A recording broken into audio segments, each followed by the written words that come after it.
Derivatives trading involves substantial risk of loss and is not suitable for all investors. Past performance is not necessarily indicative of future results. So stressful when the world's on fire. Good God.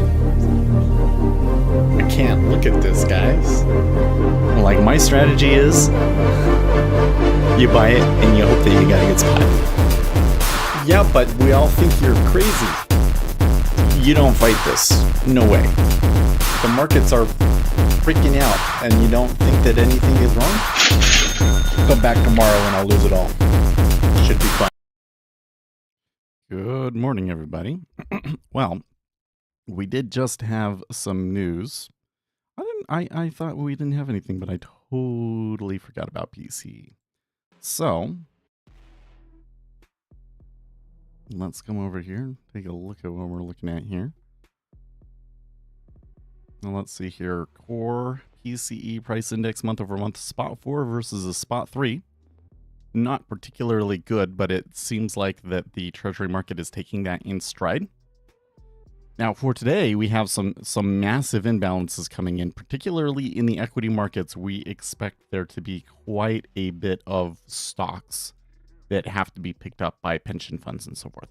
So we are likely to see, especially going into the closing auction in the S&P 500, really strong buying.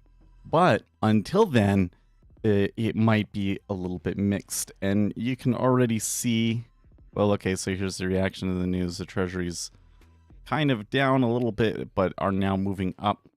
But the S&P 500 seems to be falling apart. And you can see here on the daily chart, the Treasury's just really kind of going sideways here now. But we are a little bit higher than yesterday, which I think is appropriate. S&P 500, here you can see, weren't able to really recover yesterday and are slightly down today. So there are some selling flows, which kind of makes this like end of month buy precarious position, because like if you just buy it now, like how low can it go before that flow comes in, right? The right way to play this may be to just wait until the closing auction or just before that. So all right, here's oil. Oil's starting to get a little bit meh as well. Here's gold and silver. They took a big jump higher yesterday. Copper is down a little bit though. Japanese yen, there's a little bit of back and forth there, but nothing too significant. And the dollar is actually starting to go flat as well, and Bitcoin has dropped a little bit with the equities. So kind of what I'm seeing is we have some massive end of month imbalances and flows on deck for the end of the day, but the market overall is really tight and doesn't really want to do anything until, I guess, next Friday, Liberation Day, when all of the tariffs go into effect, and then who knows what happens then. It is a little bit odd to see the volatility contract this hard, especially in the treasuries.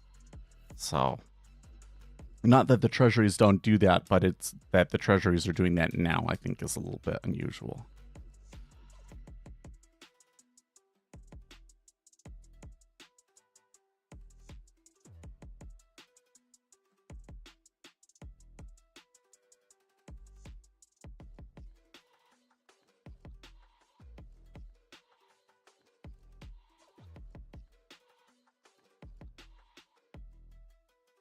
Wow, Jim Cramer has said, "I hate free trade. It has wrecked small towns across America." Wow. I'm surprised to hear him say that.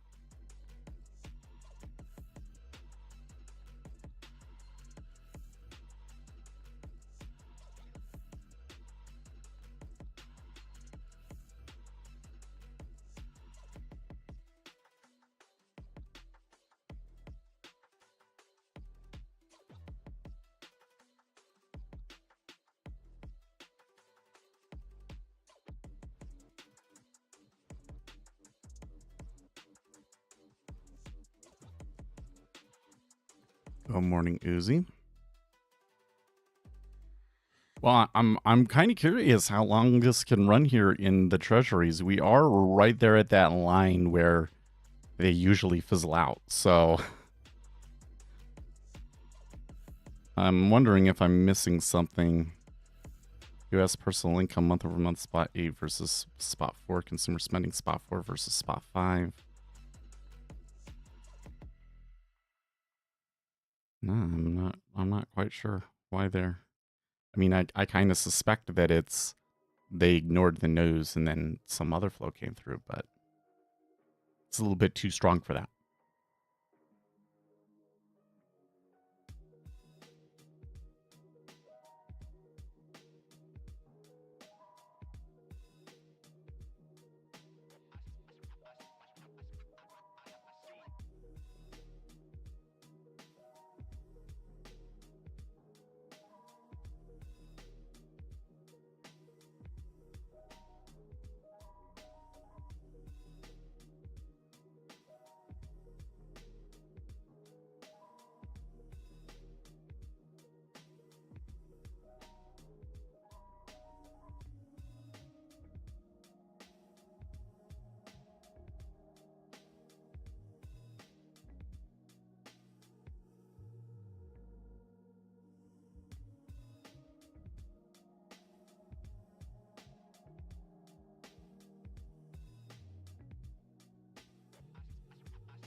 Well, it did stop right where right where the cost basis says it should.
You're going to take a long off of that in the treasury? Well, let's see. I mean, it took its stop at that line. It doesn't necessarily have to reverse at that line. So it's entirely possible that they kind of pause here a little bit and then there's a further move up. I'm really unclear what is driving that flow. It seems that there's a pretty strong move into the Japanese yen.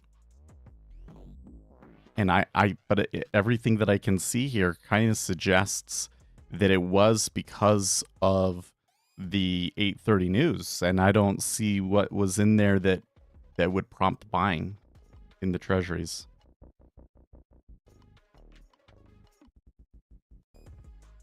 options expiration?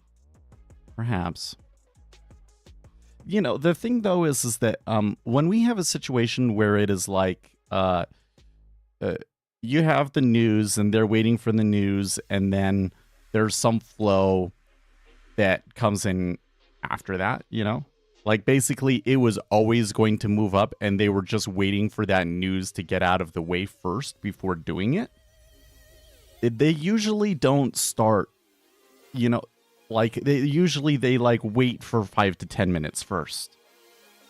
But this really looks like it was a reaction to the economic release.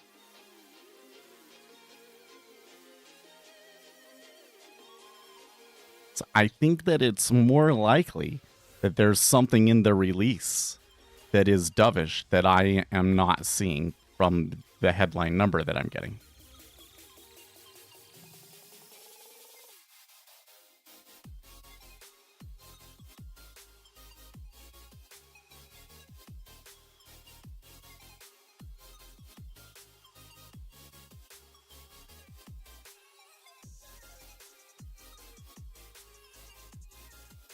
Ted Cruz introduces companion bill to prohibit the Fed from issuing a central bank digital currency.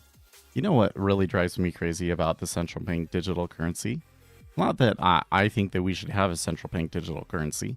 I think that there probably is a way to do it that would be good, but there's practically zero chance that they would ever actually do it the right way. But what bothers me is the reason that they don't want a central bank digital currency is because it would compete with Bitcoin and probably hurt the value of Bitcoin.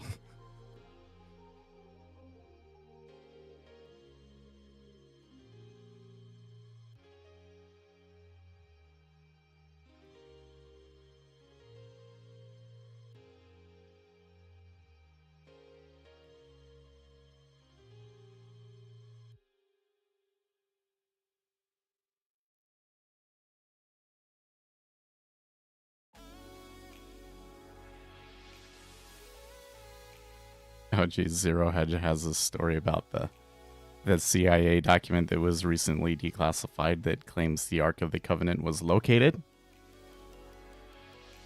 Yes, it was. It's in Ethiopia.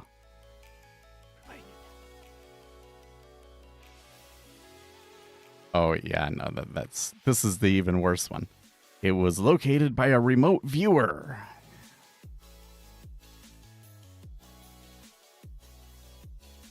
It's actually in my shed. So there's this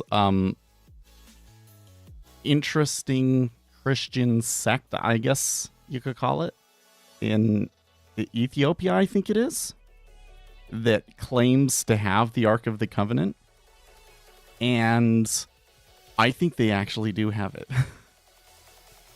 I think they're telling the truth. They won't let anybody come in and see it, but I think they do have it.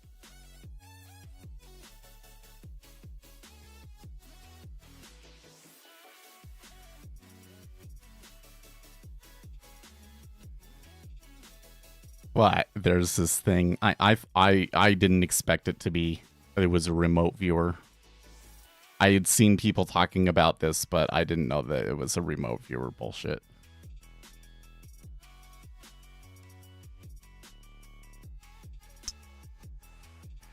It's not like the movies where it melts faces and stuff. Well, let's see if I can. Well, I'm kind of wondering if I should just go and do some research, like see if we can find stuff online about it.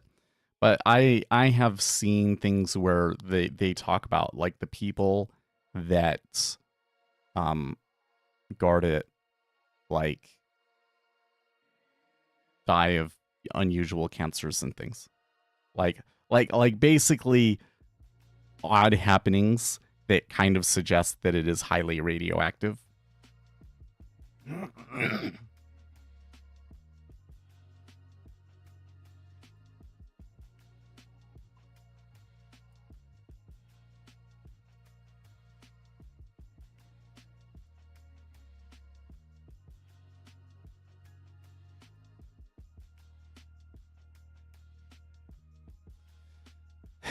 The thing that I hate about this is that the CIA did all sorts of work, especially going back into the 80s, I think it was, to try and, to say, well, we don't know for sure that, like, psychic powers aren't a thing.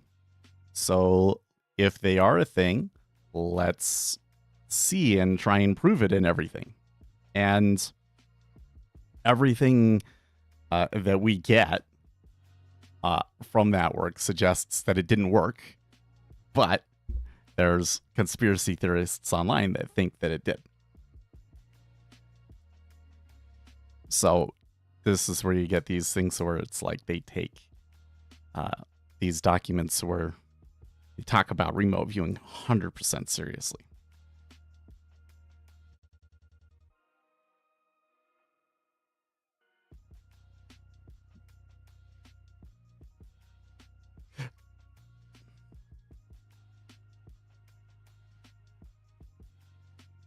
It is also where I tell you what, man, that is really frustrating to me because I think that the whole like UAP disclosure thing is really, really interesting. Like there's something going on there. I don't think that it's aliens, but there is something going on there, and there's certainly people that were high level in the government that thought that. But it seems to me that the main kind of ringleaders of this government disclosure thing have pretty much leaned wholeheartedly into the culture around it and let's just make money off of it. And then the wider UFO community, if you could call it that, are just so gullible. So gullible. After my father's death, he came to me in dreams and gave me the winning lottery number 5 times. Oh,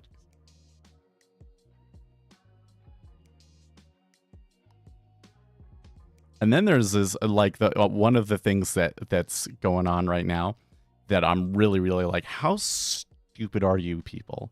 Is there's this guy that claims to like get occasionally possessed by an alien or something like that, and makes content named Bashar. And there are so many UFO people out there, like the kind of UFO people that will make like TikTok content. So it's like, if I see UFO content on TikTok, I immediately scroll on because so much of it is bullshit. And I just don't want that on my feed, even though I actually am really interested in it. But those people, they totally believe him. I'm just like, how dumb are you people? Don't get it.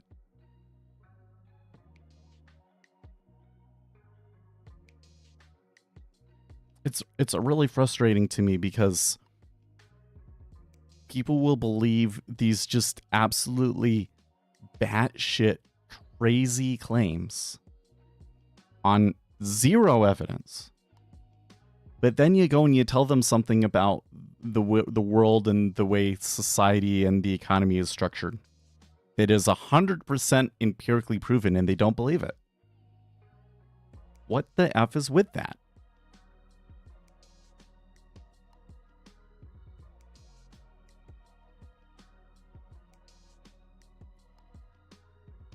People's lives are so trash that they really want the aliens to blame for big projects and etc. because they themselves are so worthless they couldn't believe a human could build anything. Well, I don't know about that. But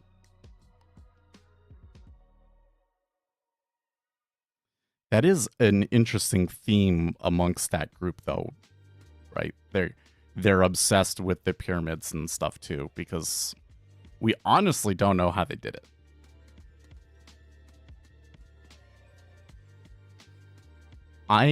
If we were to use the same tools that we believed were available to the people of that time, we would not be able to build it.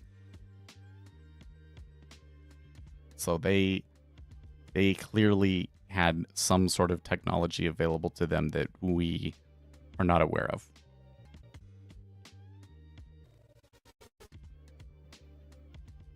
But I don't think it was aliens. I think it was people. the one that really drives me crazy on that is when they talk about like the ratio of the pyramid, like the size of the pyramids, is congruent to measurements of the earth and all of these sorts of things. Well, yeah, because how would you align a structure that large? The only way that you could really practically do that in that time would be the use of like tools that look up at the sky and align things up with the sky. So yeah, those ratios are all kind of in there because it's a function of the method that they use to measure things. Which probably means that they had some form of a sextant, which would be, you know, the existence of a sextant long before we believe that it was invented. But I don't think that one's crazy.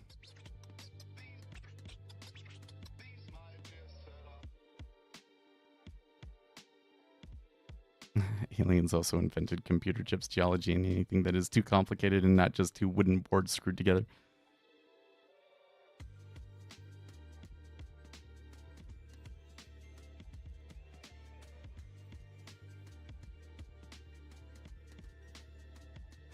I guess one of the things that I see is that humans are very bad at understanding complexity.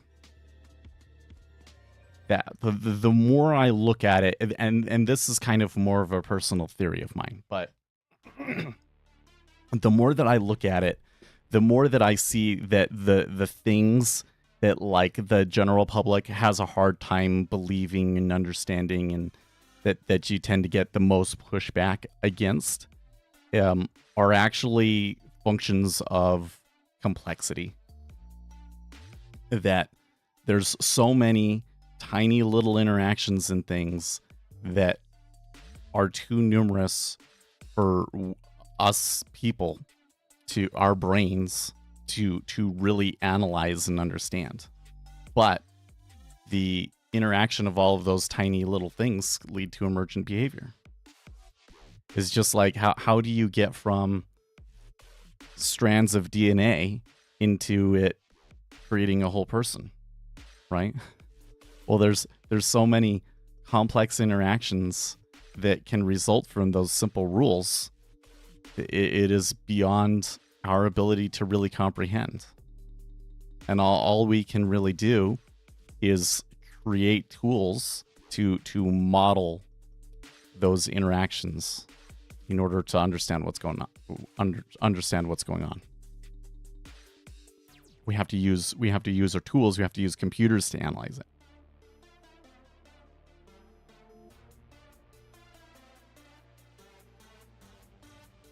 And I think that that's like the biggest thing holding society back, is our inability to understand complexity. So then the few people that have kind of created tools to study complexity, those people basically get ignored.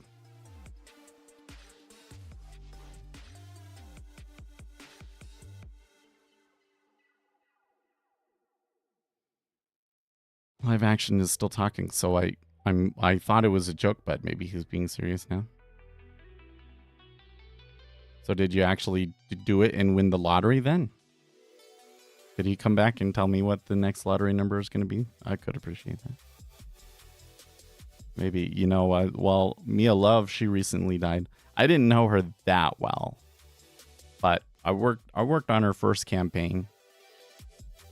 Mia, tell you what, her husband, oh man, we would talk. He loves to talk about the political stuff, man. Oh, I hope they're gonna have a funeral this weekend. I will try going. Hopefully, I see people that I remember, but we'll see. I'll probably just go there, stand in line, and not talk to anybody again.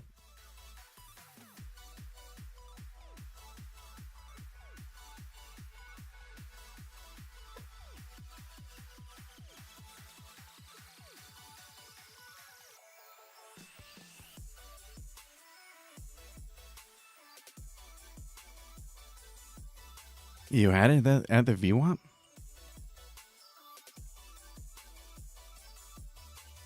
What was your explanation again? Options expiration? I don't know, man. Are you saying, well, the options expiration means that price is really going to get pinned to 111 even, and so we're likely to continue trending up to that?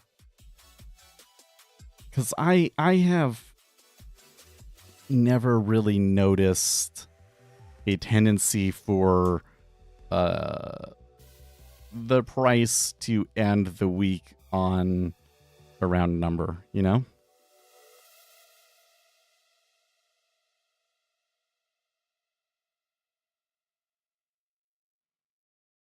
And what I see right now in the flows is that we had a really big impulse up, but that they're going to have a very, very difficult time maintaining that. Or rather, they are already having a very difficult time maintaining that momentum.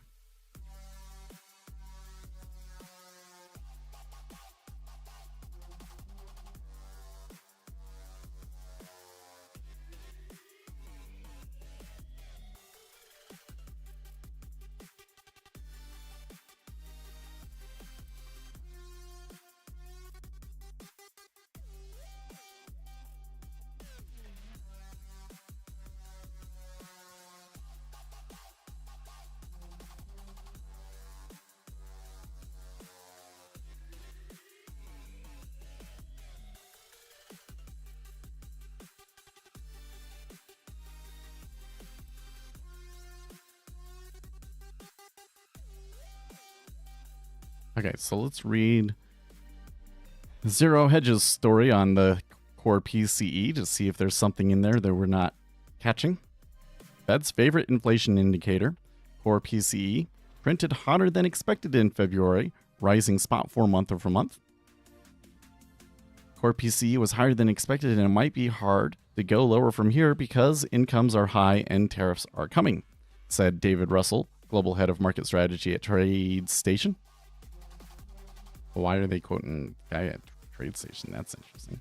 We might be looking at the last remnants of the old economy before inflation expectations are permanently reset upwards. This might be the opposite of Goldilocks, with incomes and inflation too high for the Fed to lower rates very much. Meanwhile, prospects for growth and profit margins are dimming. So I really hate it. I'm saying things that bother me a lot today, aren't I? But the Federal Reserve directly addressed this, right?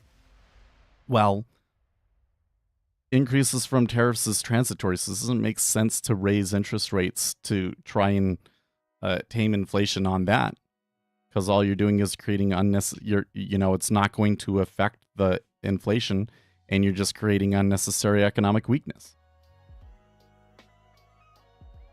Of course, that doesn't mean that it's easy for them to cut rates, but disappointingly sticky is the phrase that comes to mind. While the headline PCE rose spot 3 month over month as expected, with the year-over-year price change slowing modestly, under the hood, services costs dominated the headline gains. Perhaps most troubling was the sizable rebound in so-called supercore PCE. That was a good jump right there in the treasuries, by the way. A big buy that came through, 4K at 25.5. And then 26 immediately bid. With housing and nonprofits seeing prices surge month over month. Meanwhile, as prices rose, so did personal income, jumping spot 8 month over month, the most since January of 2024, considerably outpacing the spot 4% rise in personal spending. Inflation-adjusted consumer spending edged out spot 1 after falling in January, with goods outlays bouncing back and services spending falling. The income to spending differential sent the savings rate to its highest since June 2024. And finally, is this the start of a 70s-esque rebound in inflation? I don't think that you can make that comparison at that point, because now we are going into a completely different set of forces on the economy. So even if we do get a rebound in inflation, I don't think that you could say that it was of course, or rather that there's a tendency for there to be a second round of inflation when inflation happens. But that was also, you also can't say that about what happened in the 70s, because what happened in the 70s was actually LBJ, ball busted the Federal Reserve and forced them to make a policy mistake so that he could fund the war. That's why you saw that rise, that second rise in inflation. It was a policy decision. Yeah, there was a massive impulse long in the treasuries there. So, with what we just read there, there was nothing in there that contradicted my initial read of that, which was that the PCE was hotter than expected and that should be hawkish. But the treasuries are buying after this report. And now we're getting some pretty big impulses long. So I guess there's still a possibility that there's something about the report that I'm missing, but it could be a separate flow. One of the issues that I have is that the other things that I would know of that could create a flow like that, like maybe there is some end of month rebalance buying that has to happen in the treasuries. I'm a little skeptical about that one, but it's possible.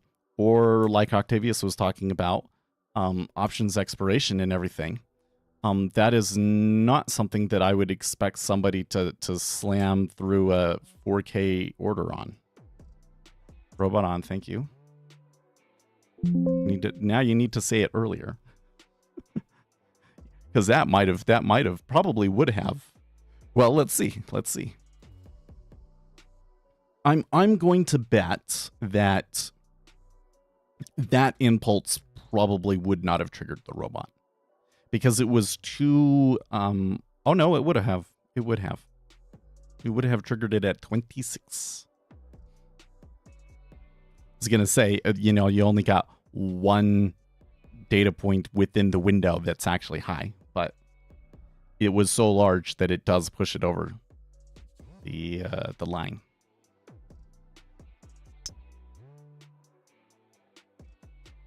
So it would have taken along at 26 at around 7 o'clock. So we'll wait an hour and see where it's at.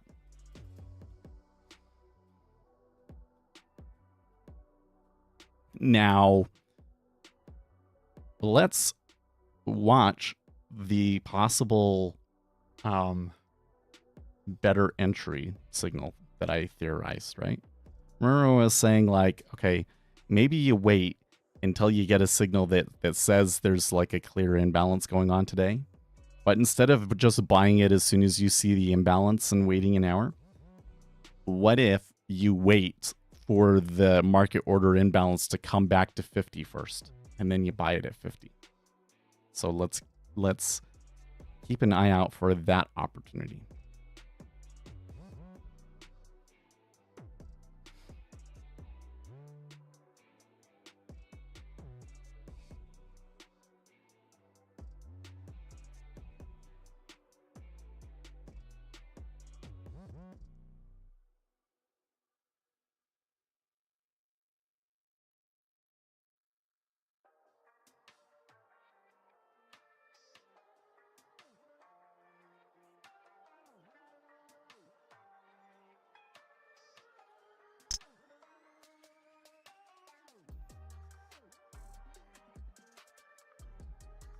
Whoa, what the fuck?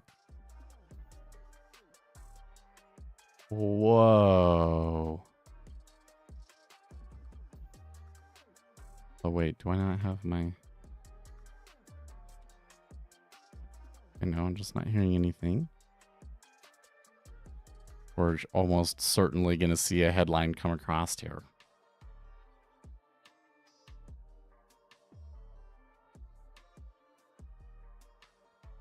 I got trumped. Did Trump say something? Probably Trump said something.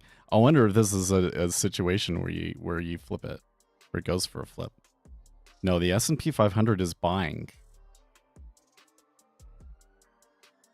Oh. Breaking: EU plans concessions for Trump after reciprocal tariffs hit.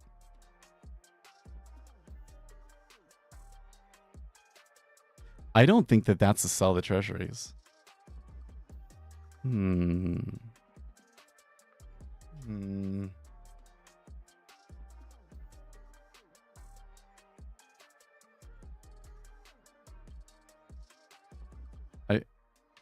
I feel like gambling on this one.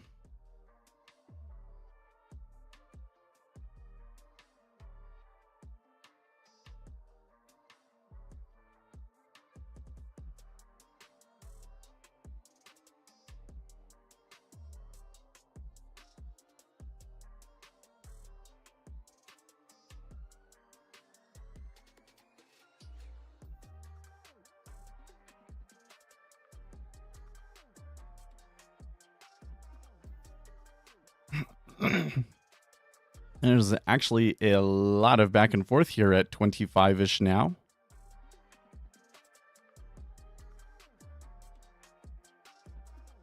So I'm curious now, like, do you think it's possible that some of the buying was insiders that knew this was possibly coming? Because I would not have guessed that headline would be a sell the treasuries. You know what I mean? So is it something where like there was an insider that was making a play and they got the market reaction function wrong? Or were they buying for some other reason and just got royally screwed?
This is going to be pretty tense.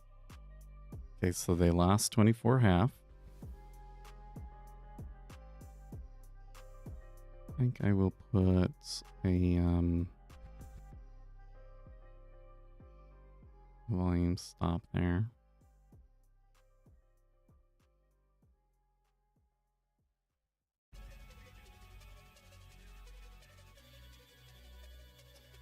Feeling a little woozy this morning for some reason. Well, I should probably try and ignore it because that will make me like my brain will all panic and then I'll actually will pass out or something.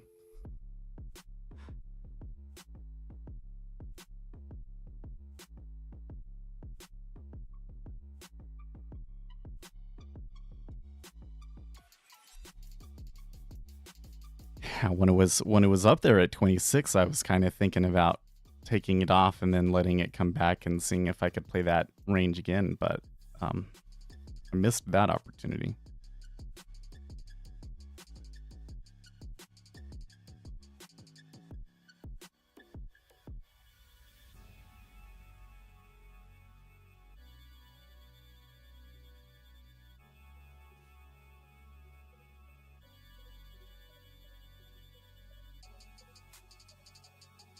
Yeah, I'm keeping it tight.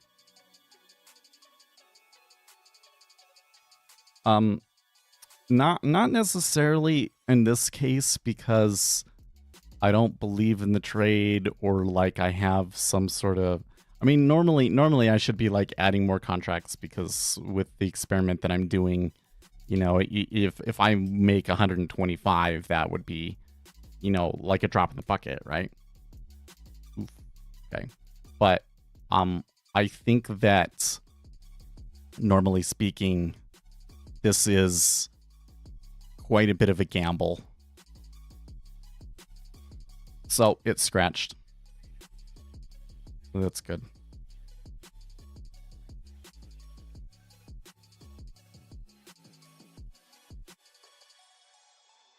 I guess what I'm saying is that I consider this a different category of trade.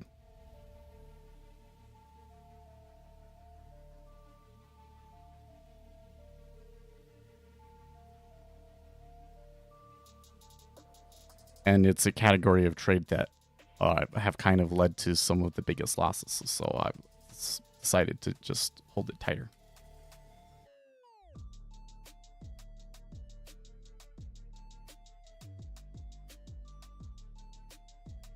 I'm going to find something to roll my back here. Let's let it do its thing for a bit here.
I think what I'm going to do, because it is hot in this room, because I'm going to keep the door open and turn the fan on, but I'm going to be quieter, because with the door open, that means, you know, my wife can hear it and everything. So I'm going to be a little bit quieter until I let the room cool down a little bit.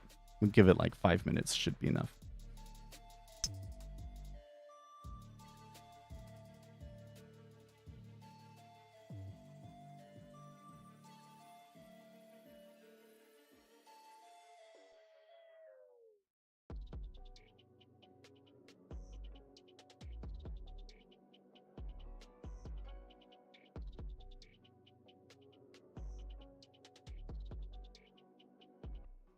So the thing that makes this really interesting is that part of the reason that interest rates are as high as they are is because people are concerned about increased inflation from tariffs. But they're also concerned about economic downturn because of tariffs, right? So there's kind of like some contradiction there in which way the treasuries can go.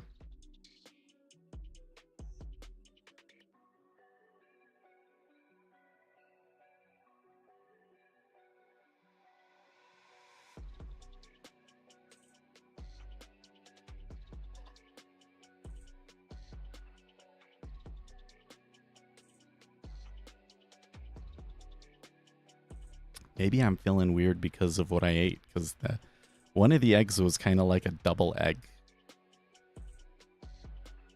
Looked kind of weird.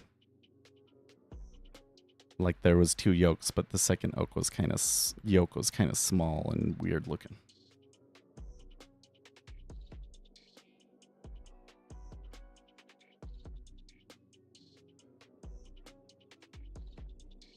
As a double yolk, that's double the daily luck. I mean, maybe. But it wasn't like a full yolk, you know what I mean?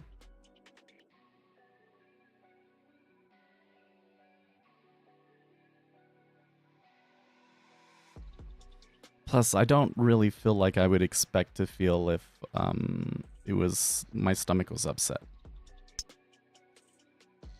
I feel more like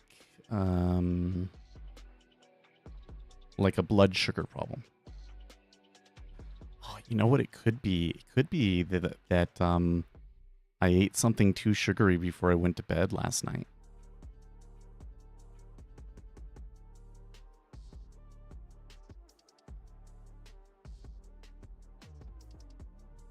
And that probably has screwed up my insulin response.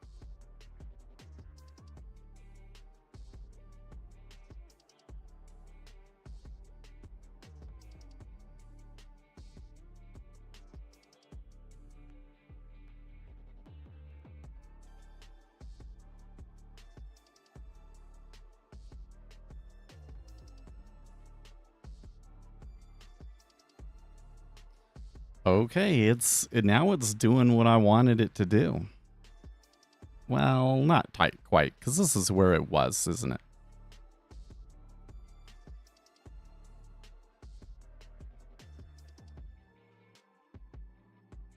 Like, if I had been able to hold on to that, this would still be +3, and that went way further than 3. Like, if I had held that, that would have been like 6 or 8 at first, right?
Hmm.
Equities open will be the make or break.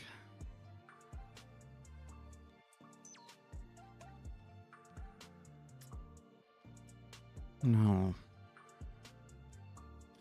It's obviously good news, but it's not like the end of the whole tariff thing, right?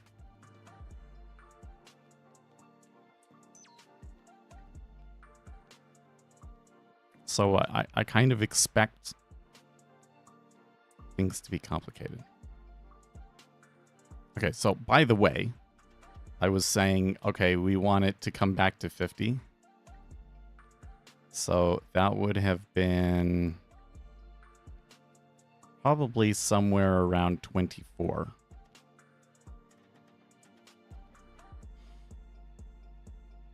I don't know. That's an impulse that's big enough that you cancel the setup.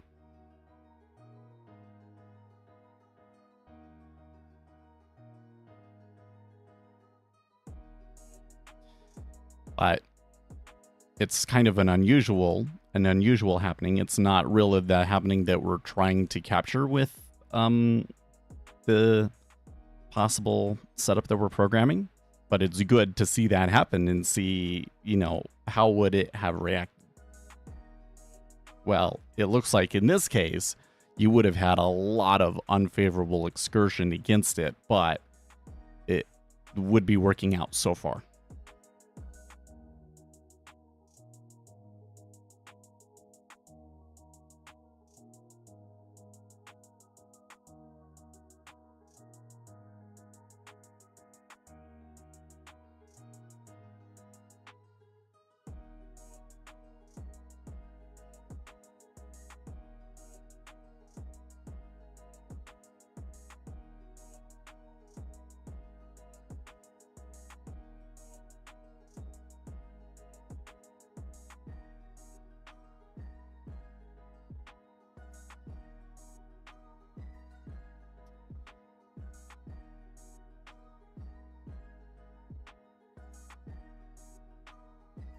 There's a typo on the video description? Really? Wait, really? Oh, you're right. Wonder how many videos back that goes.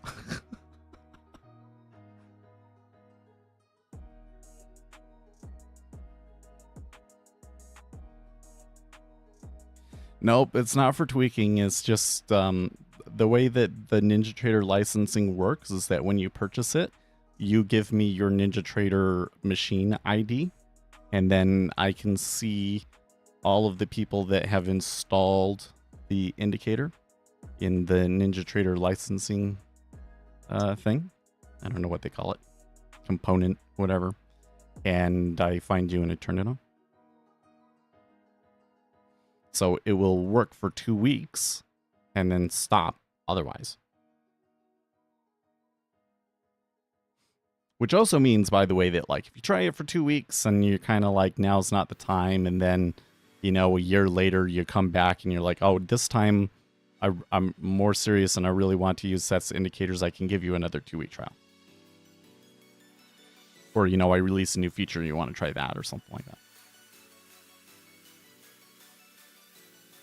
Also means if you buy the indicators and you move to a new computer or a new NinjaTrader license, you may have to contact me to have me activate your license for the new machine ID.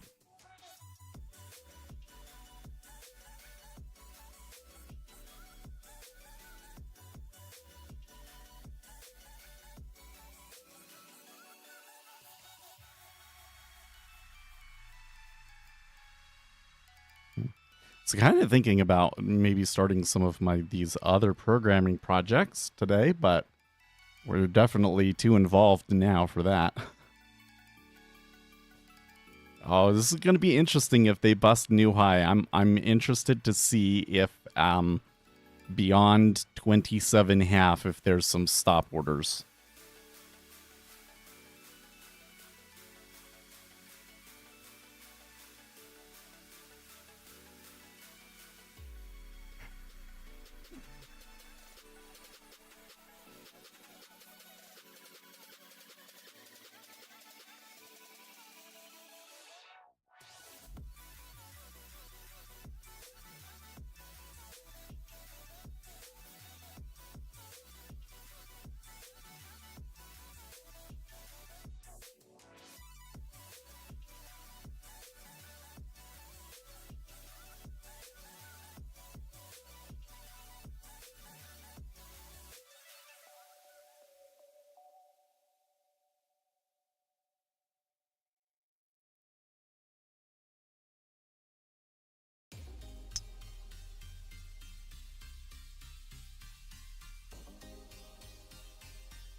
Well, only 71 contracts at 27.5 so far.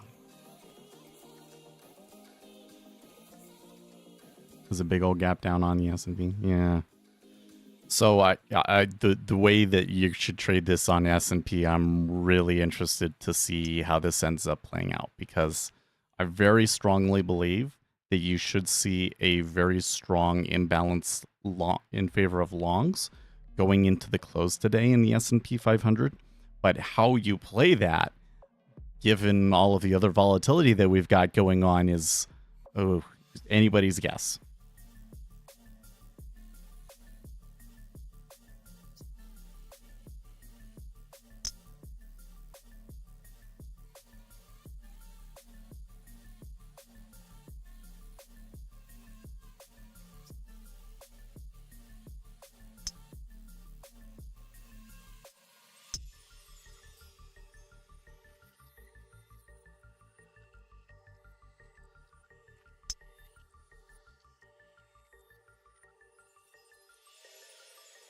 How did you come to that hypothesis? So models showing how much equities, pension funds, and other types of funds of that nature have to buy is like a really huge imbalance. So this is a passive flow that you see come in at the end of the month and end of the quarter. It tends to be in favor of buying the equities, but this time it's a particularly strong imbalance. So especially that closing auction, which would be kind of leading up to 10 minutes before the close, and then on the close itself, you're probably going to see tons of buying. It's just a question of like, is that buying like retracing selling that's been going on all day? Or, you know, that's kind of the question.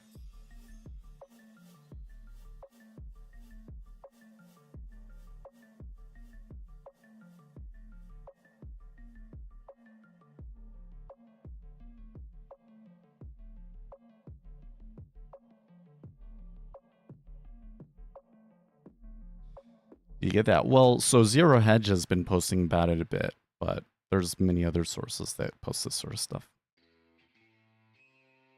Wouldn't we be seeing front? Sure, you would. Probably you are already seeing front running.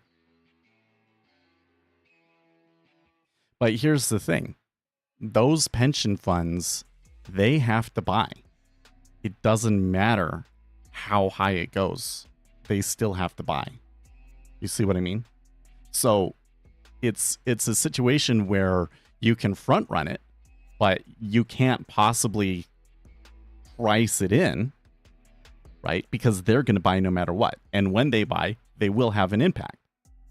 But the way that it kind of works is, you know that they're going to need to buy, you buy it, and then you're providing the liquidity for them when they come in and they buy, right?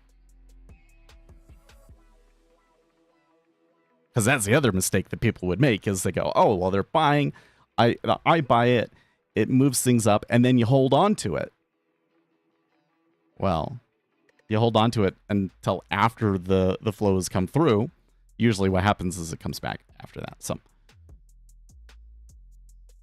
front running in what sense? The front running in that you would buy it before them.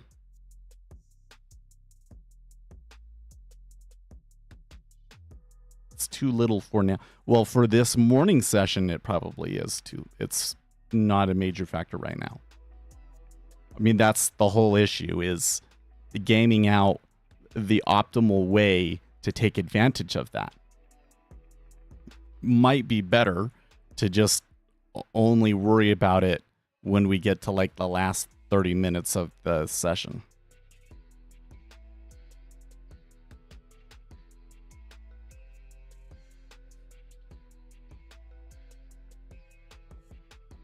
But you know, it's about as good of a prediction of order flow as you're ever going to get. So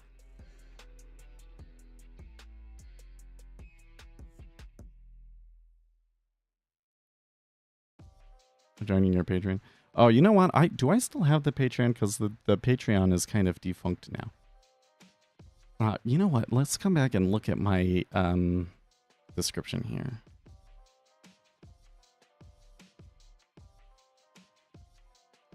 Oh, no, I don't have it in there. Yeah, I have a $3 Discord. So if you want to contribute, join the $3 Discord.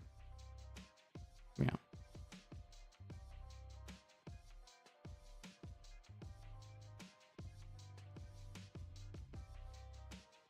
Or the thing that you can do that would really help me the most is go and watch my most recent video titled This Will Change Economics Forever, Complexity Economics and Agent-Based Modeling. Watch the video, like the video, leave a comment on the video, share the video, because I think that there's some really key information in there that could affect the trajectory of society if you know, people really paid attention. I think it's game-changing stuff, and more people need to know about it. So go watch that video, and I would appreciate that more than a subscription.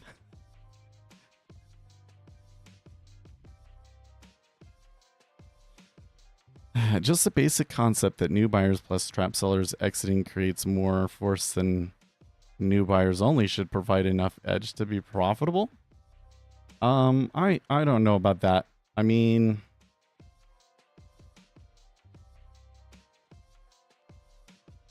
the issue is there's kind of an issue with that, in that it's kind of difficult to really know and or quantify how many trapped participants there are.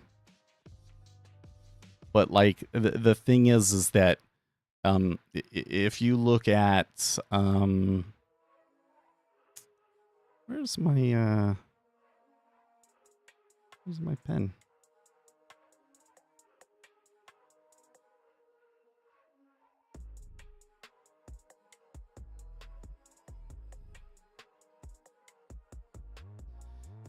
Oh, I don't even know what I was going to draw anymore. Well, let me think here for a second. The way that I would put it is this. When a large meta order is coming through, like the kind they were talking about today, end of month rebalancing, trapped traders is a tiny drop in the bucket compared to that. Right? Generally speaking, the things that you can kind of game out are going to happen just from looking at the chart are tiny compared to these larger passive flows that come through. And so it's really like you're watching the tiny little ripples on the surface of the ocean and trying to study all of that, and then all of a sudden a tsunami comes and washes you away, right?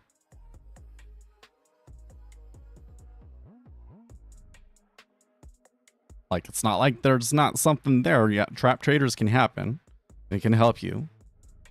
But it's pretty trivial compared to a large meta order.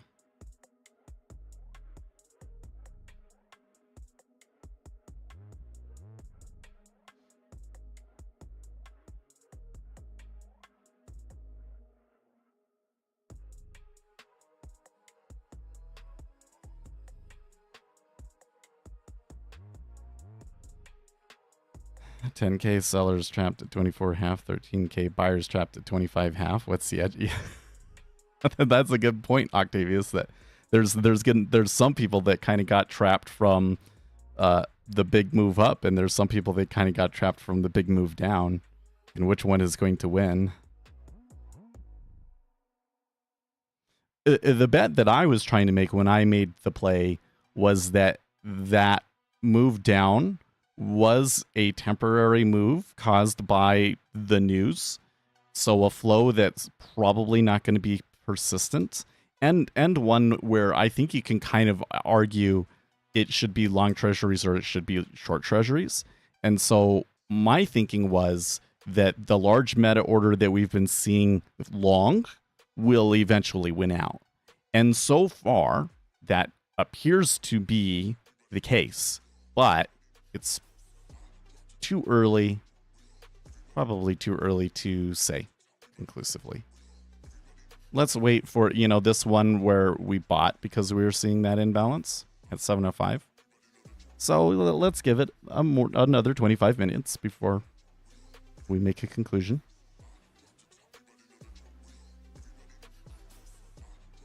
It creates more force than buyers alone. Sure, but it's really not a significant factor when you've got a large meta order involved, right?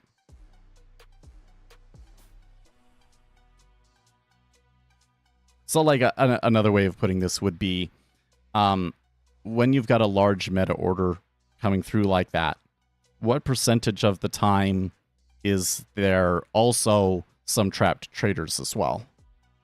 Well, it's going to be a smaller percentage than the total number of meta orders, right?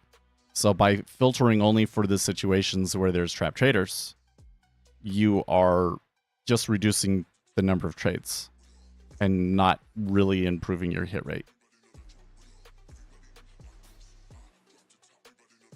Now, if it's like, I think that the market maker should dominate. There can be situations where there's a decent amount of activity, but I'm not expecting like a huge passive meta order. It is traders trading off of news headlines or whatever the deal is, right? And I see a situation where there's trapped traders.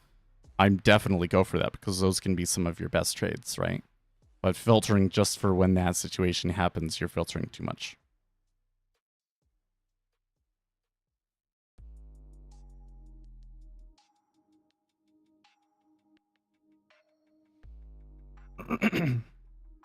I think that the ZN's recovery there has been pretty impressive. Like, I don't know, it came back. How far did it go? It went all the way to 22.5, which was way more than I thought could happen. And then it recovered that so quickly. That looks good. They did make a new high by 2 ticks, right? But other than that, it's been kind of like, meh. But that's kind of what I would expect for a large buy meta order. Is just really slow and steady imbalance in favor of buying. Now, the other side of that is I'm not confidently seeing that kind of imbalance, like if we put a line here at 50, since this point, has it actually been objectively imbalanced in favor of buyers? Not quite. But this was, and so my bet is there was a large meta order here. I mean, that's confirmed, essentially. So what was it? And my guess is, because it doesn't really make sense in relation to the 8:30 news, so my guess is that it's probably related to end of week, end of month flows.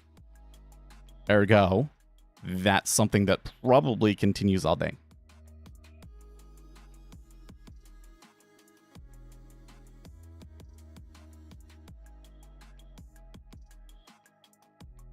It's not easy for new buyers to push higher on. That is so not the case.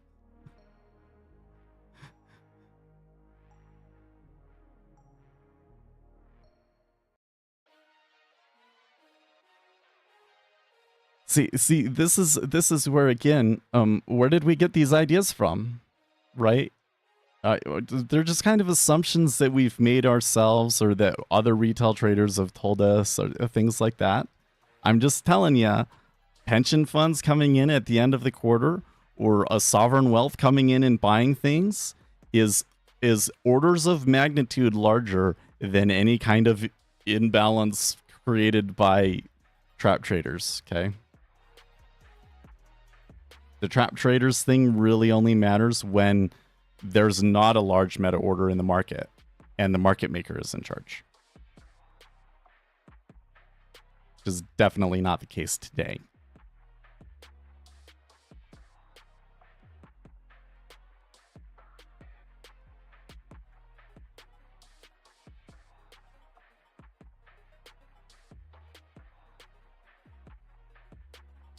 Show me the one time out of 10. We're talking about something that you're going to be wrong like probably 95 times out of 100. Okay, like if you see trapped traders on this direction and I see that the net imbalance is going to be in favor of buyers. Okay, so your trap traders, you think that it's going to go down, and my end of month flows, I think that it's going to go up. I think I'm going to win 95% of the time. And the fact that you think that it's going to go down because of trap traders probably makes me want to add more to the trade.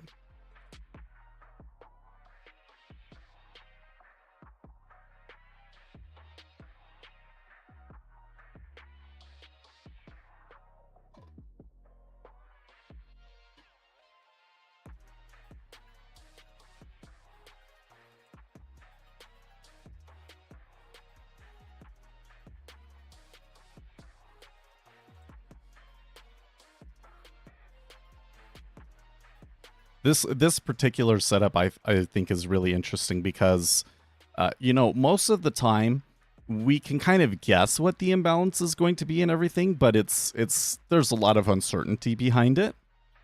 In this case, there's still unknowns. Like Donald Trump could say something that just really comes and flips the market on its head, right? And kind of like all other trades are off, right? But we're talking about an extremely reliable flow.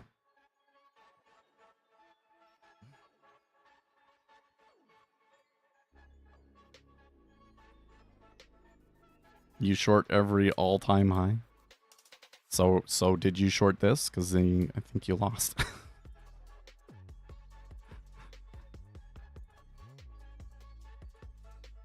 I mean, in this situation, what you're talking about did kind of objectively fail, right?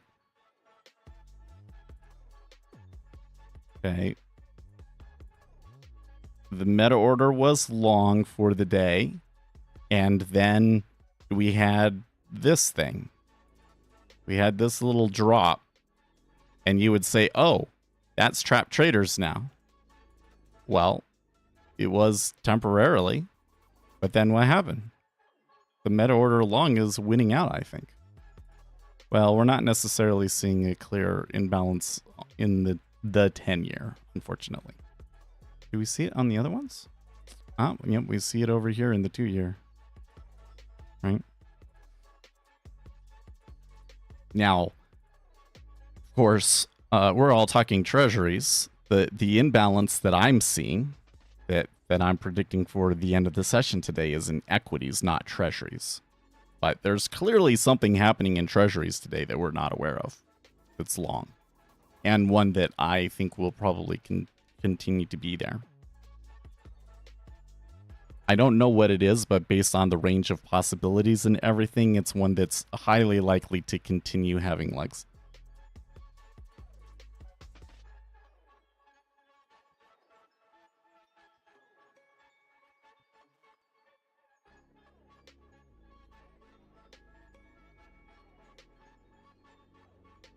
And so I still don't think that works very well. I do not limit orders sell the all-time high. I wait for evidence of the no buying pressure and enter with a sell stop order. Because the way that this works is, here you have this high. Let's make a little bigger of a line. So you've got this all-time high, right? And it comes up and then does this. Right? And you're going to see something like in cumulative delta, it goes up and then it goes like this, right? And then you go, oh, see, there's not any more buying pressure. I'm going to sell it on it coming back, right? But what tends to happen if it's a really big meta order is this time period is about 45 minutes and then it goes higher.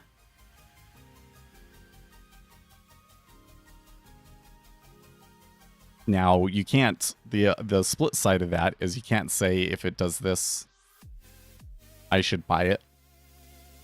That's not a winning trade either. You have to know something about what is causing that meta order to be able to game out that there's going to be another leg.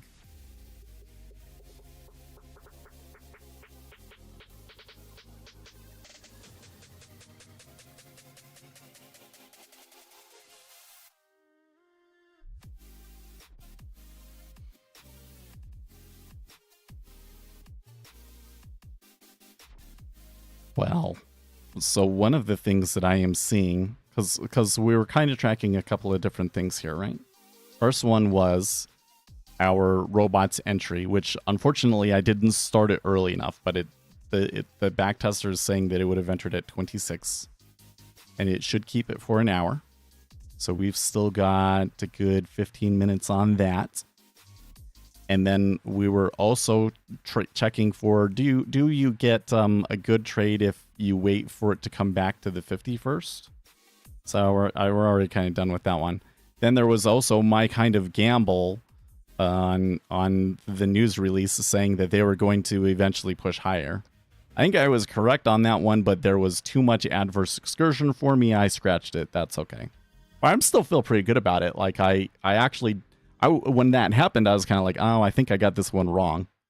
But actually, I was right. It was just the adverse excursion was too much. My, oh my, that's pretty good buying there, by the way. So yeah, those three different things.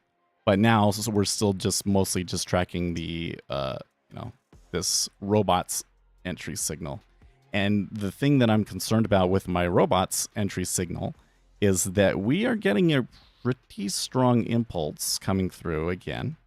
And it is in line with the timing. The timing is right. It's about 45 minutes past. Well, it's actually at this point 50 minutes past when the first leg happened.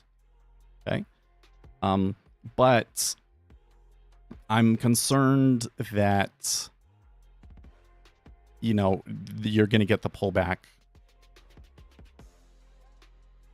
Like if it was getting out right now, that kind of seems optimal because I'm seeing a lot of volume hit into it. So that kind of looks like something that looks like a good exit place. And if it comes back, could come back to maybe 28. So then it only gets like 2 ticks. Oh, four ticks it would get. 26. 26 to 28. Yeah, it would take 4 ticks, which isn't that much. So we'll see. We'll see what it does. But the exit is just time-based, so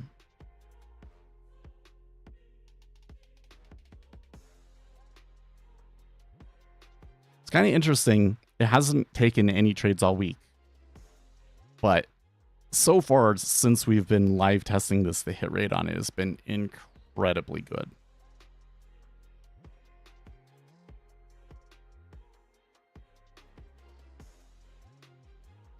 They've already filled the bulk of the order and the Seths of the world come in late. Well, yeah, that's why you have to know how large the meta order is. Because if you just see, oh, it moved up, it's going to move up again, and they're done, then you're basically the bag holder at that point, right?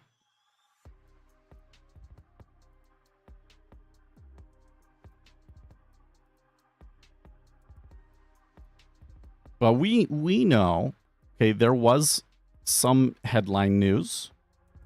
Or sorry, there was an economic release. There was an economic release. This move seems to contradict that economic release. And we had a big unexpected news hit the market. And that also seems to contradict the direction. We also know that it's the end of the month. It's the end of the week. There's a lot of options to expire. So the things that we know of that would create a large meta order like this are the types of things that would be really big and would be 3 or 4 legs. So in this instance, we can guess pretty accurately that there would be a second leg, and there has been.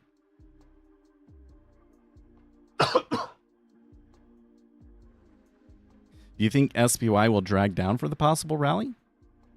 I don't know. I don't know what the S&P 500 is going to do until it gets there.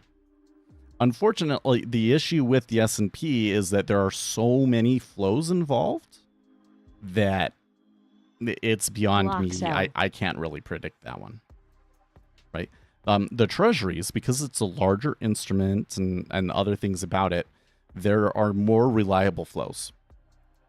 But the S&P 500, the same thing is going on over there, is just it's so complex that it is beyond my ability to interpret.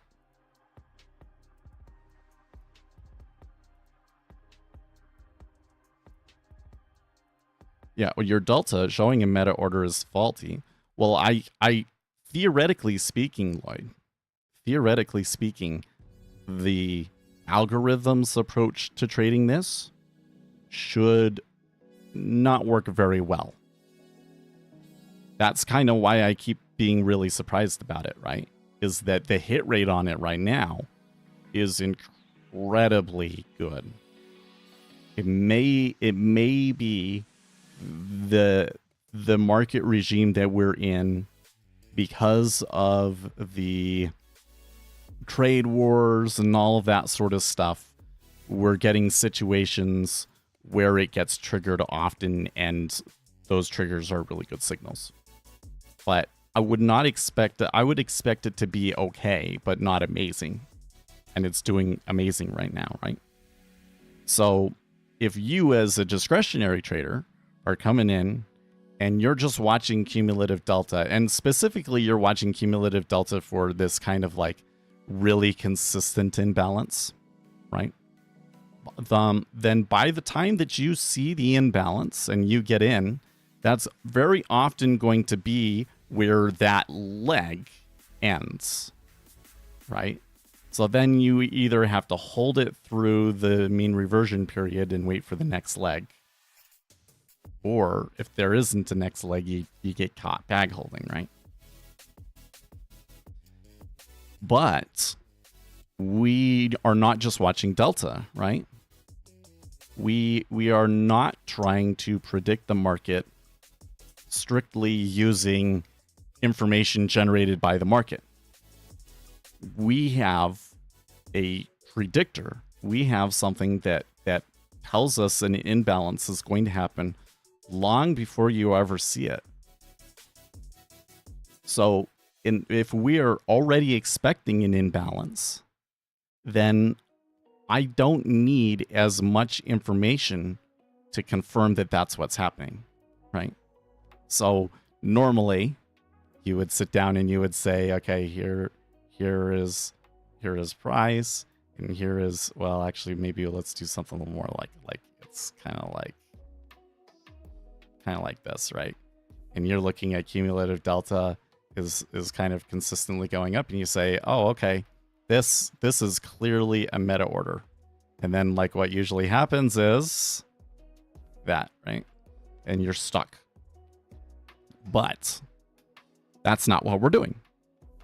We have an expectation of an imbalance, which means that starting from this point, we are expecting to see a large meta order, and we are expecting to see this. We're expecting to see this. And that means I only need a tiny little bit. I only need a tiny little bit to say, oh, actually it is happening. And that means that I can get in all the way over here instead of over here. And if I want to play it safe, I can get out right here, which is what I usually do. Usually I get out there.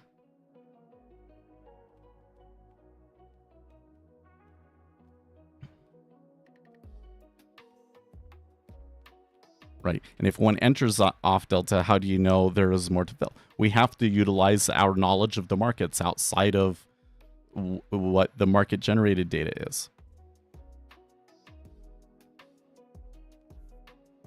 Informational inefficiency. So I'm already starting to see the thing that I was worried about with the sim trade, because the sim trade holds for an hour, right? It doesn't have an explicit exit. I'm concerned that is going to pull back too much. Hopefully it holds this range at 30. There does appear to be a little bit of a liquidity hole at 29.5, 30. So we should be able to get 29.5, 30. But let's see what the algorithm actually ends up getting here in like 5 or 6 minutes.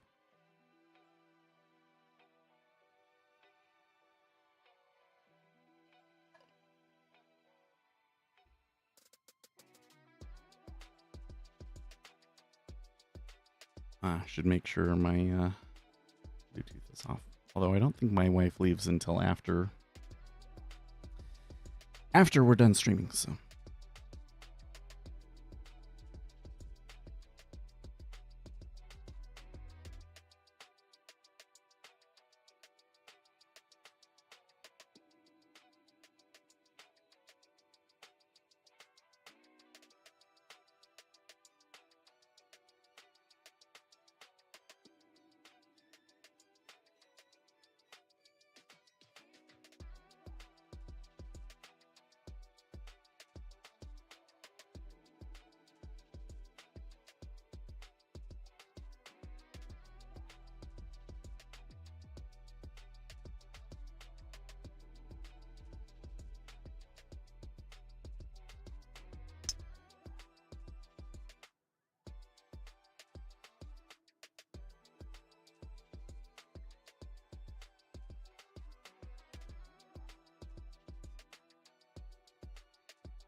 Yeah, what you said about expecting an imbalance makes sense. I would use that and issue data, which confirms too late.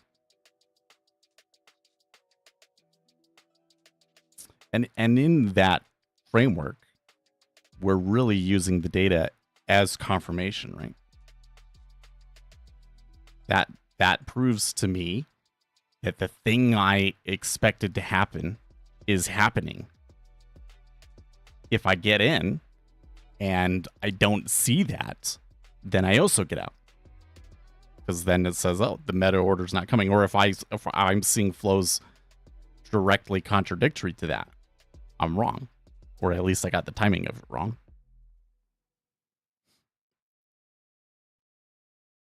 But there does appear to be enough edge in this kind of inefficiency that we see that I think combined with some other technical edges, you probably could get a pretty good market algorithm as well. But I think that we're going to need to, well, it's got a lot of work to go. Right? I think we're going to have to combine it with things like machine learning and all that sort of stuff to really get something really effective on that side. There is a real market inefficiency there that you are going to see in the data and is pretty proven, right?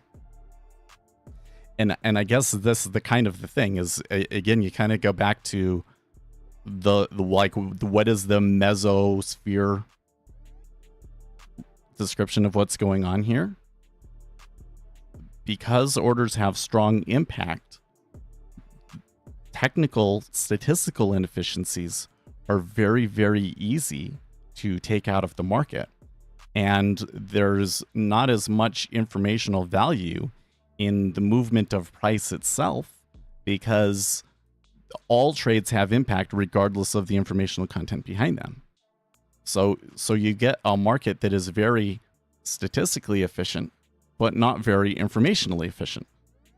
So what does that mean? That means that it's going to be really, really hard for you to find a statistical inefficiency in the market. But if you do, they'll be very reliable.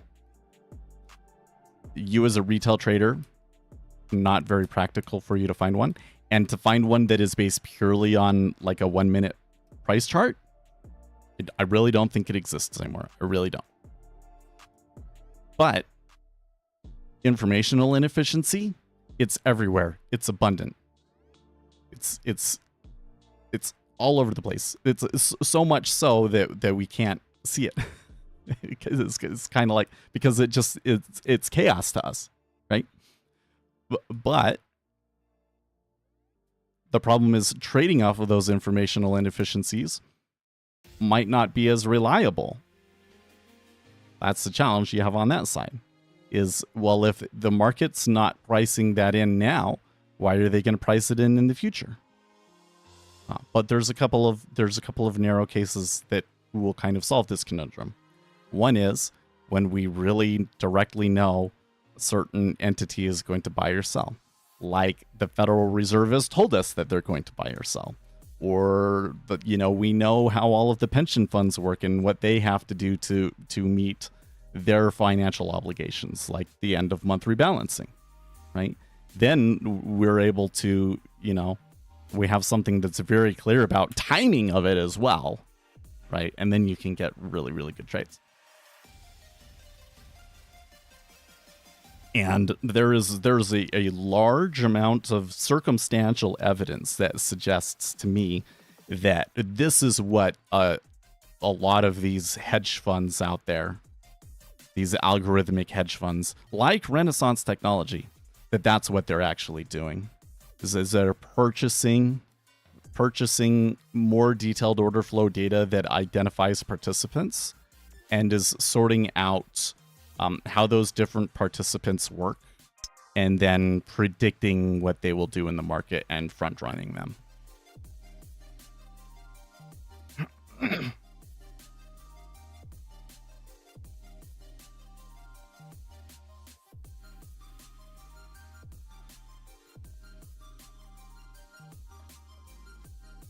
Okay, so we're not going to hear it say an exit, but let's see here. It was at 7:05. Oh, okay. Was it 7:05? So would have gotten out at 30. So it would have gotten 8 ticks. That's actually one of the bigger ones that it's caught. That's really good.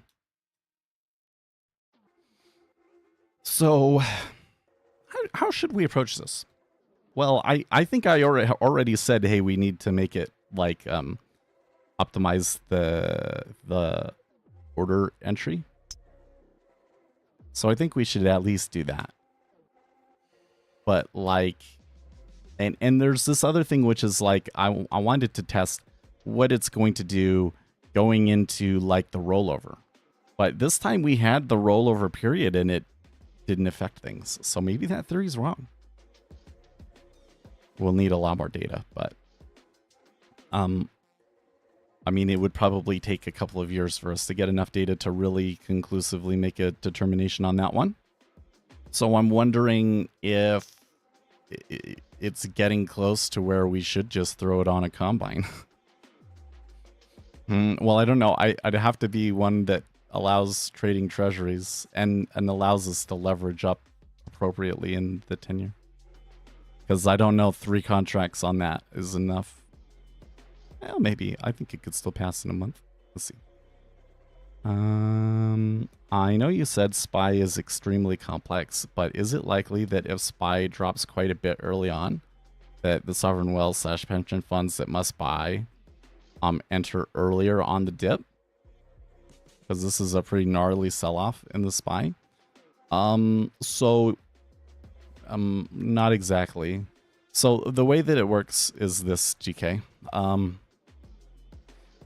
Orders have large impact. So, but there's kind of some complexity around it. So I'm going to teach you something really funky.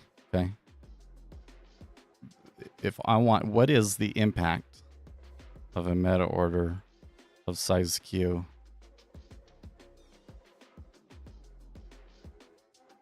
Wait, let me use the real pen.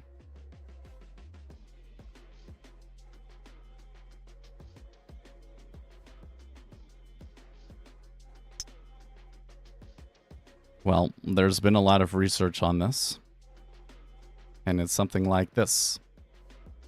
Y, which is unique to the instrument. So, it's scalar unique unique to instrument.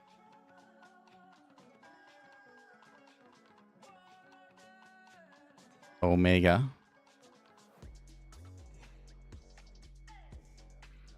which is volatility. times the square root of Q, which is the meta order, right?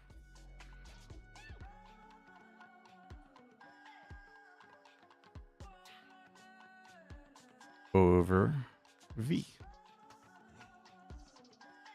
Volume. Okay. Terrible handwriting. I haven't used the haven't used this in a while. Fortunately. Okay. So if you graph this out, this function, I of Q, looks like this. Okay. Follows the square root law. So what is the square root law? What is the square root of 4 is 2. But the square root of 2 is 1.414 blah blah blah blah blah blah.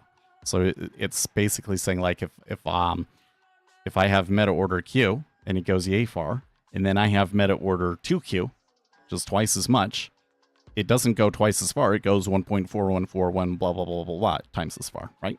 So there's kind of like an upper limit on it, right? And why is that? Well, because the market kind of accounts for that there is this meta order going in this direction, and you get to this point where the orders that are selling have more impact than the orders that are buying. Okay. And so what tends to happen is when that meta order ends, there tends to be a short-term mean reversion period. Okay.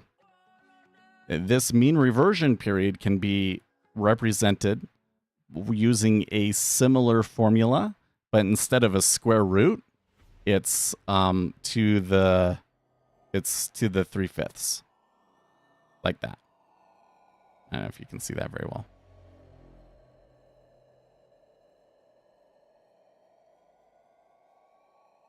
Three-fifths, okay. 3/5 law. Which, by the way, applies to the timing of it too. So the time of this X, this tends to be 1.5x is the time of this, okay? Okay. So, kind of what happens is this period right here is the time that it takes for the market makers to recover, essentially. Like what's happening is the market makers are getting strained. That's why it takes, you know, there's this huge hole behind it, and it kind of just falls into this hole behind it, right? So if I want to buy a ton of something, what I can do is I can make this hole happen, and then I'm going to get this period where it stays in here for a really long time. I can back off on how much I'm executing, and execute in this time period. I will actually end up executing significantly more volume in this area than in this period. And this, by the way, is why what you're going to get on a volume profile is something that looks like this, right? That's what your volume profile ends up looking like, because more gets transacted over here, right? And then there is a point at which the market has recovered.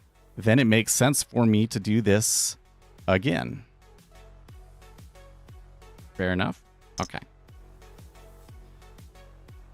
But there is another kind of funky characteristic about this, and this is kind of the part I'm not supposed to tell you, is that what if you come in here, instead of the meta order ceasing at this point and creating that mean reversion time period, what if somebody else comes in with an opposite meta order? What happens is if you have two meta orders and they're the same size Q, the second meta order will have greater impact because of the damaged liquidity left behind by the first meta order. So you'll have a greater impact on price. Maybe good, maybe bad, depending on what you're doing. So if I am a hedge fund making a risky play and, you know, trying to job on the market in the direction that I want it to go, then it really makes a lot of sense for me to wait for this big meta order long to come in and then immediately come in and cut it down. And that will push price even further in the direction that I want it to go. Risky thing, but they can do that. Okay. But if I'm a really big passive player and I don't want to move it, I'm just trying to execute as much as I can,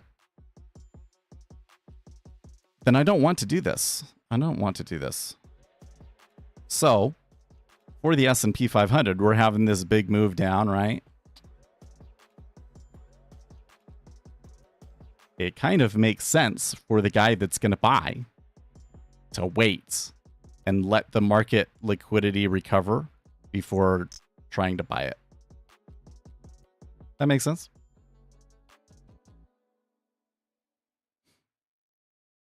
So that's how you can kind of game those sorts of things out. Now, in this case, the imbalance that we're expecting is so large that the only way that they are going to have enough liquidity to fill this is using the NYSE closing auction. So you will see it particularly in the last 10 minutes. And then, like, if you have a DOM, man, come and watch the DOM when the S&P 500 closes, because you are going to see an absolutely bonkers amount of volume trading over here in this boost.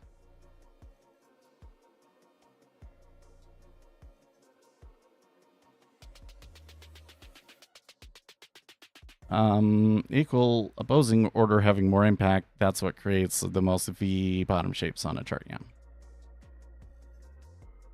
So the situation that we just had, so like if we look at the situation that we just had, kind of puts that a little bit in perspective, right? Is like we had a meta order coming up, and then somebody came in with a, wasn't as large, but it was a pretty big meta order, came in and pushed us down. And that's why we had that huge decline. But then the meta order continued through. And I suppose that this probably just kind of helped them a little bit, the buyers.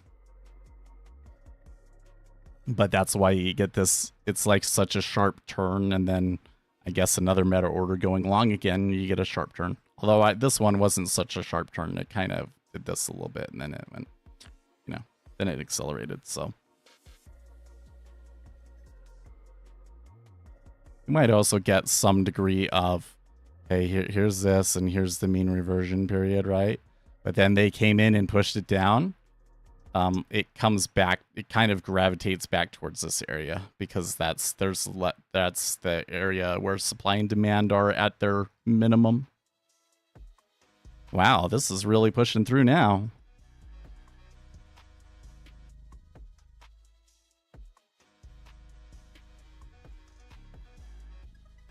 My ZN is lagging your ZN by how much?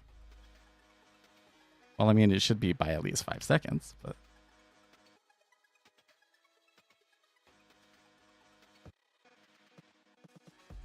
Oh, what were you saying? Have it run on a combine and you will reach a god status with the fish. Block sell. Oh, there's lots of things I could do. Nah, I think that we could just run it here, don't you think? I don't know. Maybe I'll run it in the background and not tell you what's happening. And pass a combine with it first or something. I don't know.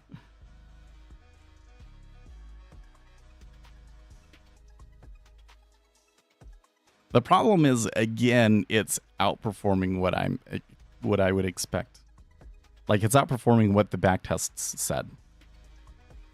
I'm forward testing it, and it's performing better than the back tests. So...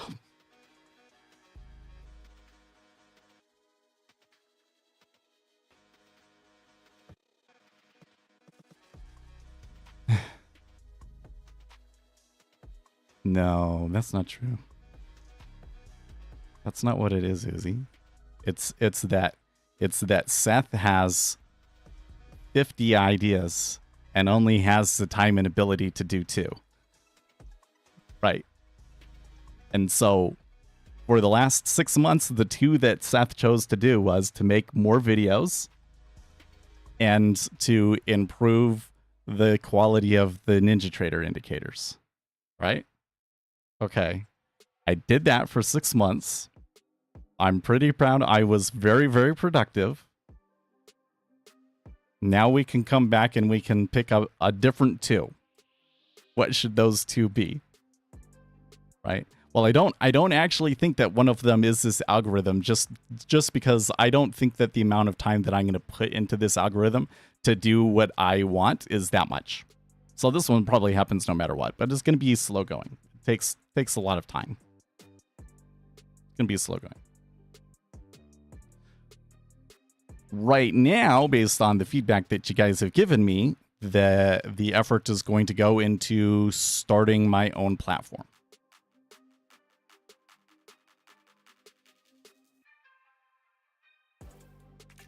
If you make the option flow chart, you will be the first. Wait, how would that be? I mean, isn't that essentially what the tool that you were showing me earlier and tools like what is it, Quick Gamma or whatever? Isn't that what those are doing?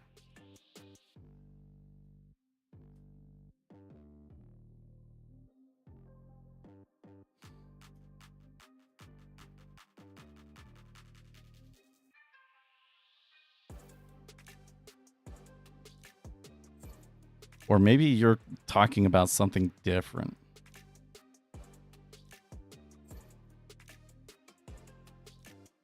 I mean, I suppose I can come in and I can say,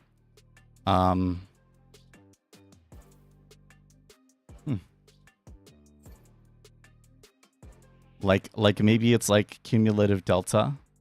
And when I see a market buy in a call, that's +1. And when I see a market sell in a call, that's -1. And vice versa for puts. And then I can have some sort of a formula that adjusts for how far away the strike price is.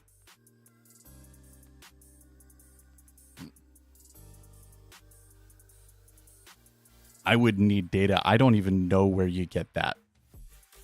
Spot gamma? Yeah, no, spot gamma. That's what it's called, spot gamma. No, I wouldn't call it bullshit. I mean, it's one factor. It's one factor, but you know, this is kind of interesting because there was a period of time where the spot gamma levels seemed to be incredibly influential. And I think that what happened was actually it started to get too popular. And then the popularity of it waned significantly. But I still think that understanding how market makers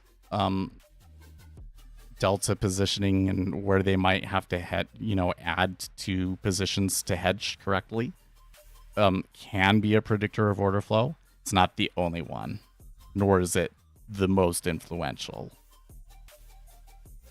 But it's one thing that you look up and you combine with the other predictors of order flow that we have, right? Let's see here. Click the link that he shared earlier.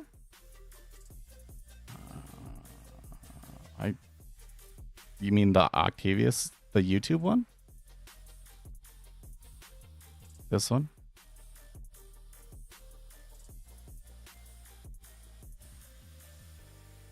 I don't know. Is this a tool that this guy made?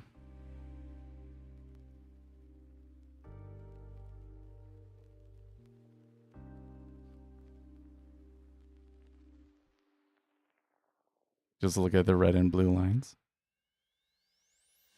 Oh, because are those like net buying, net selling? Or net bullish, net bearish? Something like that.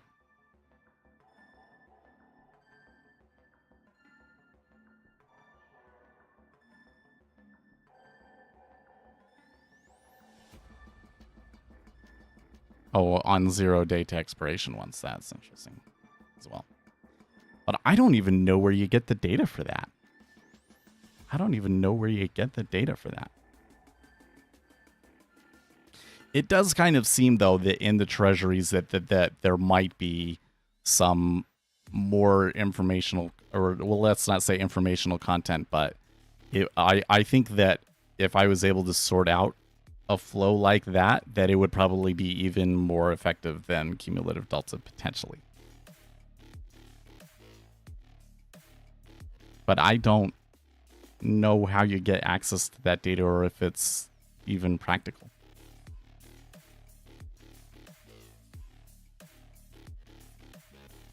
Ross Phillip, welcome back.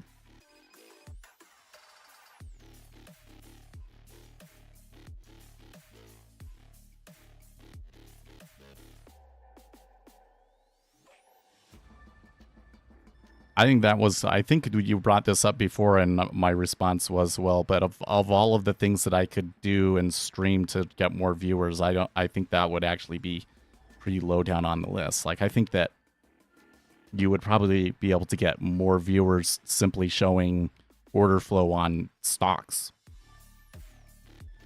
You know? All that selling into the 30, yeah. Well, the spread is steepening a little bit today again. So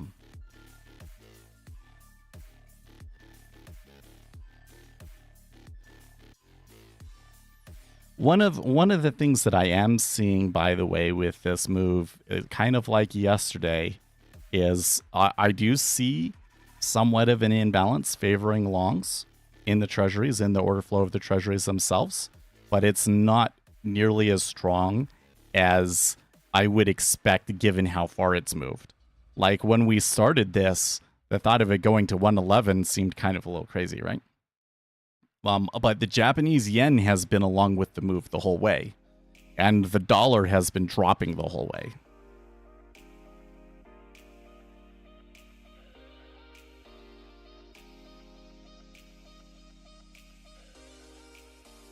It's also curious because you would think that the EU making concessions on tariffs would be a net positive for the market. And when the news hit, it was a net positive for the S&P 500.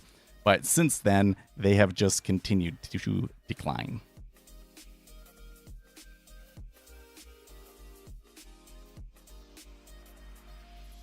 And that's kind of like the one thing is if, like we do expect to see pension funds and so forth having to buy the close, but it could be like everything is just sell until that last little bit. And it could be that, you know, if this selling for whatever reason it is possible for it to get as large and equal to that sell flow, or sorry, that buy flow that we're expecting at the end of the day and overwhelm it. That's possible too. So those are massive institutional flows, but like if the whole market has turned apocalyptic,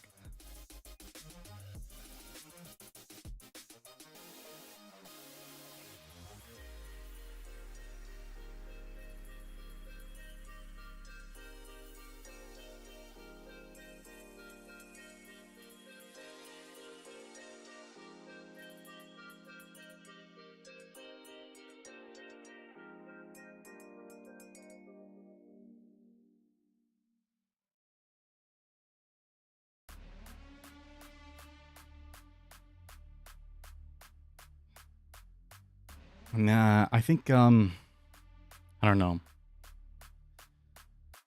When it comes to what would be the most productive use of Seth's time, well, I think that if the objective is to build income, that, and when we say like, what is the most effective use, we kind of have to think about it in terms of multiple factors, right? Like we'd have to factor in the impact that it would have, the reach,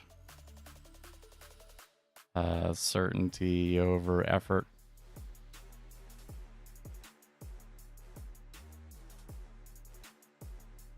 It's the RICE framework is one way that they do it. Although I don't know if reach and impact is necessarily so applicable to us. But it's kind of like how much would I potentially make? And how certain is it that I would make money divided by how much effort that it would be, right?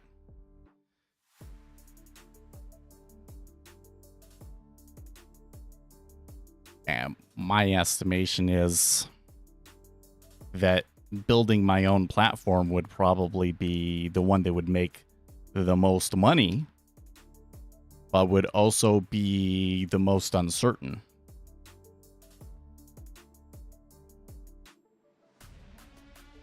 And I don't know if there's one where like the amount of money that I would make is sufficient enough and the certainty is high enough that it's like a no-brainer that you do that one. I don't think that that one exists. So then at that point, why not swing for the fences? I don't know.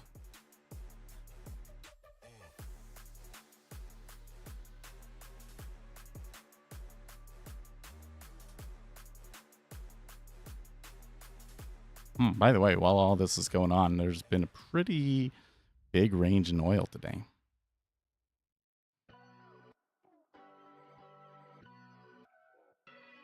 And how big is the decline in SPOOs? 70, 30? So almost 60 points. That's not trivial, for sure.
I guess another thing in the S&P 500 is that it's not slowing down, is it?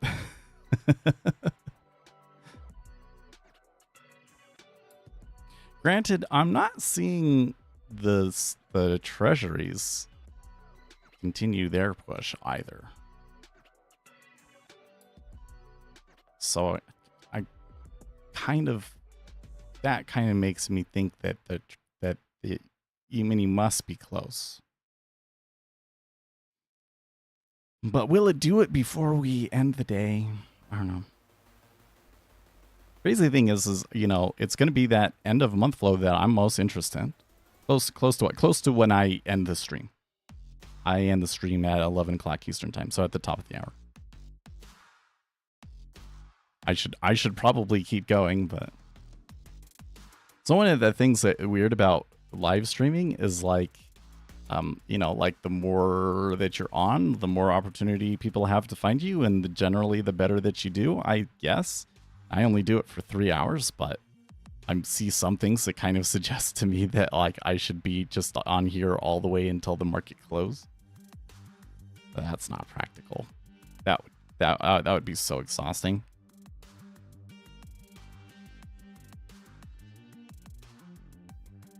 Yeah, just the 3 hours. I mean, these 3 hours are the most active periods of the market, so it's when the best opportunities exist for us in the treasuries. It's just today, with the end of the month, there's going to be something interesting that happens at the close, so I won't be able to show you. And we won't be able to talk about it until next Monday to see how it turns out.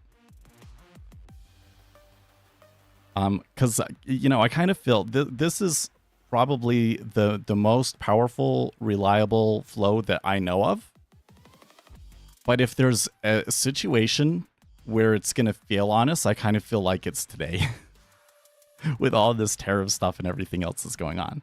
So that makes it particularly interesting this time. Because, I mean, this happens every quarter, right? But this time you have a particularly large imbalance, and you have a lot of other stuff going on in the market. If I wanted to read more on this flow and imbalance, what would I search for? So a zero hedge, if you have a zero hedge premium subscription, they have articles that are like premium only. And oftentimes they will quote Wall Street app flow analysts, like the guys at Goldman Sachs. And they will kind of tell you these sorts of things. And that's kind of where I got that it's a particularly large imbalance this time. They kind of have data that they're able to use to generate this information that's not really available anywhere else. So to like duplicate their results is probably not practical. So I have a video on the live stream that talks about the inelastic market hypothesis. It's one where the thumbnail has a picture of a poop. It says price is BS. And that's kind of the research that kind of keyed us onto this. They basically they show another way of going about of saying, you know, the orders have strong impact on the market that we were talking about earlier. The way that they find it is they say, hey, if I just take $1 out of bonds and put it in the stocks, how does that affect the market cap of the stock market? And you would expect the market cap of the stock market to go up by $1. But what actually happens is it goes up by $5 to $8. They find that like all of the cross correlational things and all of that kind of results in the market, you know, overall market cap going a lot further than we would anticipate. So the market is very inelastic, is what we'd say. And in that study, they list out, they say, okay, so if that's what it is, then that means that really you want to predict the orders. And then they go through and they have a list of things that are like, here are certain things that could potentially predict orders. Like a conference about different stocks, for instance. You know, like, you know, they have those investor conferences and a certain stock gets featured in there. Might be more people buying because they saw it there. That's something that could potentially predict orders, right? They have a bunch of them. And end of month rebalancing is one of the ones that they identify in that. So that's kind of where we first got it from. And then I watch, you know, usually get it through Zero Hedge, but I just kind of been watching these flows for a while. And yeah, when they're expecting a big imbalance, you usually get it. In fact, I think I can only think of one time where like buying the last 30 minutes when they said that there's going to be a buy imbalance in equities. I can only think of one situation when it actually failed. And I think that after the fact, what they determined was that the funds did not wait until the very end of the month to do it, that they had already rebalanced earlier or something. But I don't think that's the case this time. Zero Hedge Premium yet? No, do not. I don't think that they do affiliate links. I have a strange relationship with, because they have me blocked on Twitter. So I poked too many holes in some of their cryptocurrency advocacy posts, so they decided that I was a robot or something and blocked me.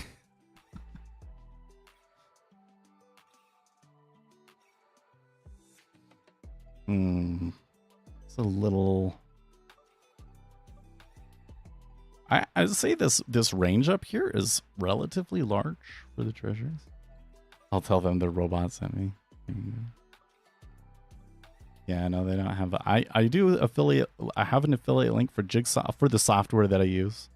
I tell you what, man, the number of requests that I get. The most common request that I get is, "Hey, we'll do video editing for you," but what most of these places are asking for video editing is just obscene. I can't imagine they would think that a 16,000 user YouTube channel would be able to afford that. But then the second most common thing that I get is like cryptocurrency projects looking to do some sort of partnership or whatever. And I always tell them no.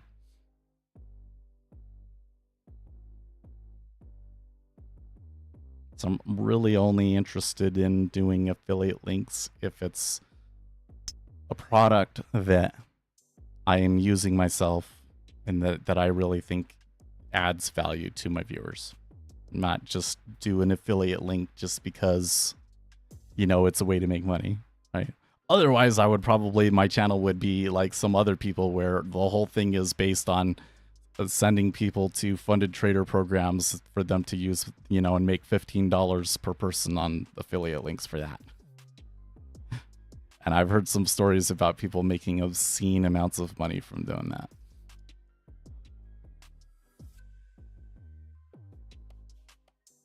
One day I'll get on Jigsaw. I just hate running parallels. Matt Guy here's limited due to this. You know, if I make my own platform, I should be able to make it cross-platform compatible.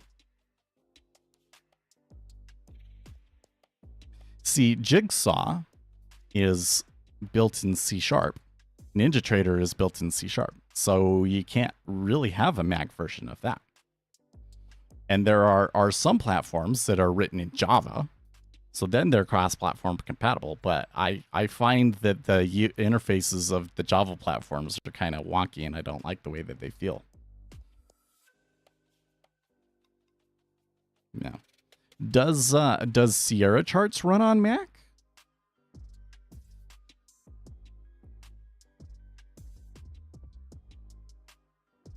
You say nope. Well, you could potentially use Wine. Yeah. That's funny. So if I search for that, that's so classically Sierra Charts. Is like, well, we're not going to put any effort into it, but we'll tell you how you could potentially do it using Wine. Of course, they're not going to make like a specifically compatible version, though. Yes, for the Apple idiots. I think that for my platform, I don't think that it would be like a phase 1 feature, but that cross-platform compatibility would be a feature that I would want to put effort into. Because I think that the number of people out there that want to trade, want to do day trading, and are not on Windows is non-trivial.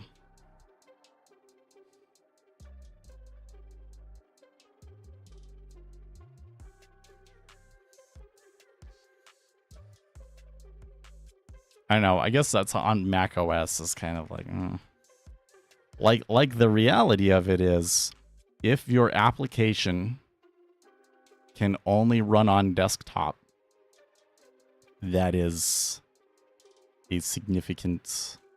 You're cutting out a significant portion of user base. Like, there's so many people that only have phones or tablets. I mean, I'm guessing that it's probably to the point now where there are more people out there with Apple tablets than there are desktop PCs. Do you think? Maybe I'm wrong about that. Let's see if I can find some data to support that.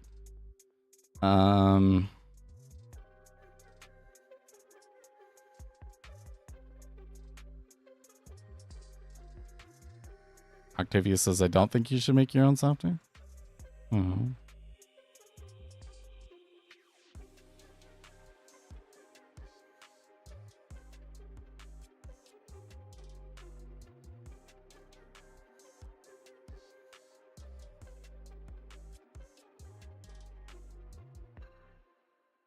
Mobile, 66% of the market versus 36% desktop and tablet, 2%.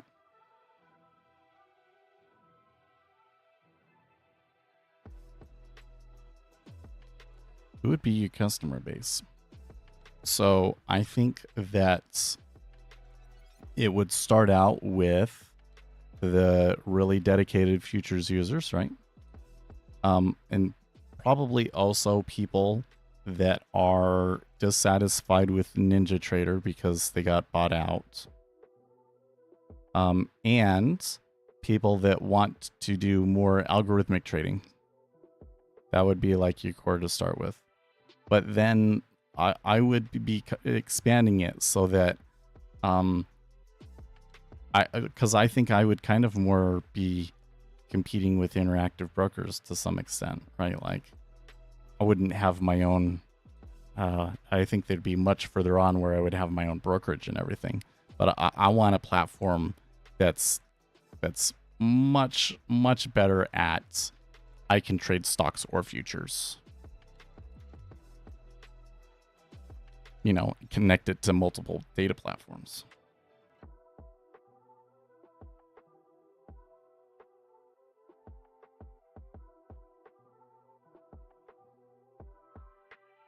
Like that's kind of the two openings in the markets that I see right now. Is one, a platform that allows you to do custom machine learning development.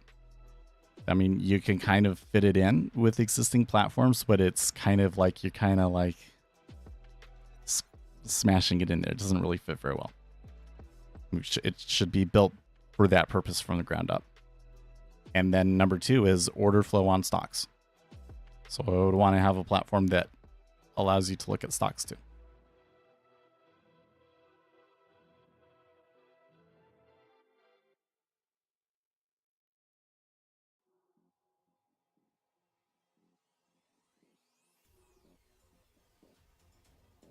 I think the other thing is that it's really easy when you're analyzing, when you're thinking about that, to be like, well, I might not use your platform compared to Sierra Charts or NinjaTrader or whatever the deal is, because I already have those.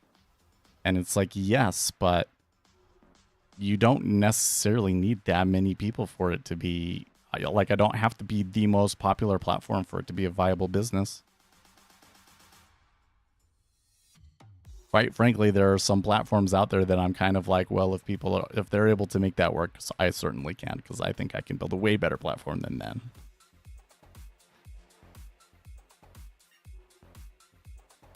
I think in some respects, I would probably be competing more with Sierra Charts. I think I can make a better platform than them.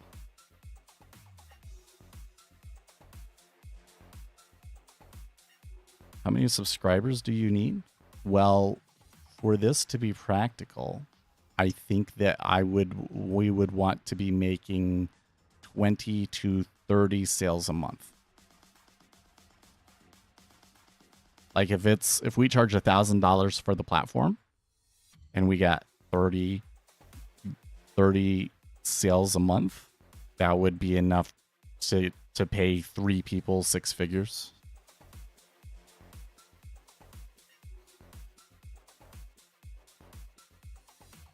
What language would you build it? I want to build it in Rust. I commit to 3 licenses. Thanks.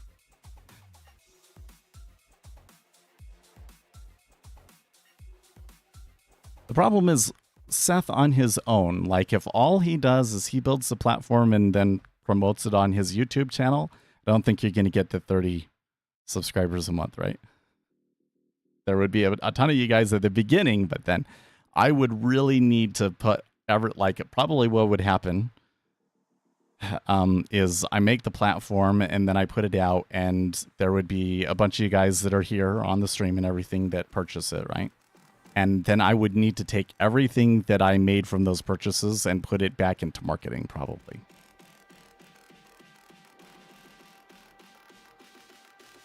You should do a monthly price. So if I was going back towards more of a monthly setup, then I think that it would probably need to be more like $50 a month.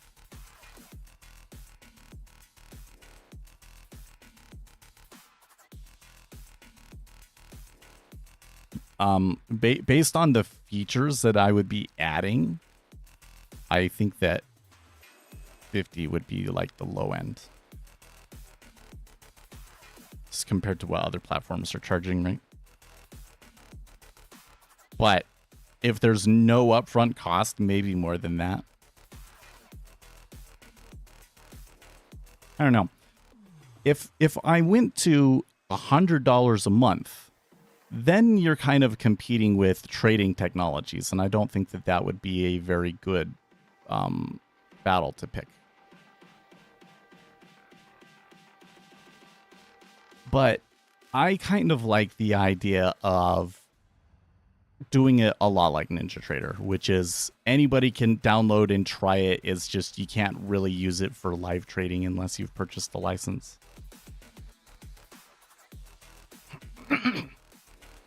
And or set things up so that all of the combines can use it.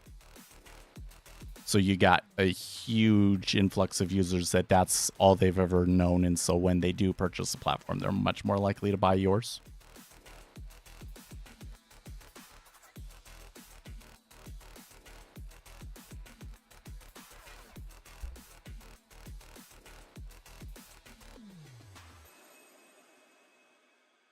Yeah, and if 30 love it, they'll pass around.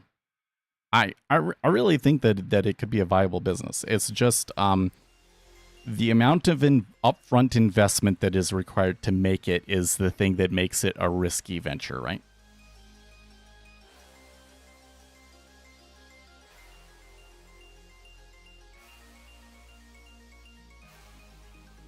If someone were to make Sierra Charts clone with the sleek responsiveness of TradingView, people would flock on it. Is it not? Is Sierra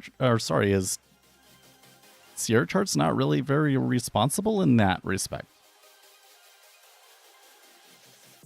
If you don't know, I'm not going to upgrade Jigsaw until it's out of beta. And I know there's some things about the new version that I don't like, but we'll just have to put up with them. And then at that point, it just feels like Windows 98. Well, it was like it was kind of. I got to kind of maybe hold my words back here when I'm talking about Sierra Charts. But what I've kind of noticed is that they're taking the big innovations that everybody else has made and just copying them. And I don't really feel like that they really care about trading or really building good quality software. Like, so when people are like, hey, I can't use your software in the EU, and then their response is like, well, it doesn't matter, the world's going to end before that anyways. You know, it's just like, man, I can't believe that they would respond that way. But that's their attitude. They just don't care. And yeah, they just don't care to make a Mac version. I think it would make sense to make a Mac version. Certainly, because one of the things that I would want to do is, I think that there should be, do we call this a headless version? I think that you would call it a headless version. Basically, a way to run the platform where none of the GUI elements are available to you. It's just command line, and you can run your algorithm, right? And the headless mode would definitely have to work on Linux at the very least.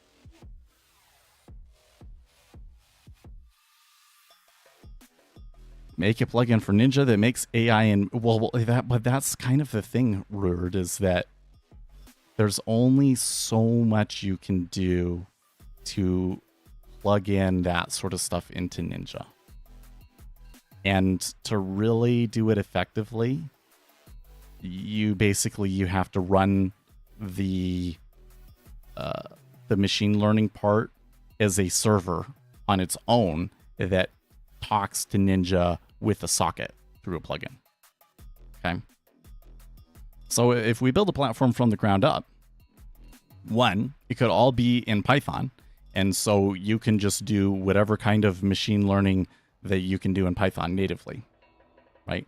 And Python also handles all of the issues with dependencies and stuff like that, right? Because in Ninja, you could potentially use machine learning, but you would have to be using a machine learning framework that is compatible with the version of .NET that your version of NinjaTrader is using.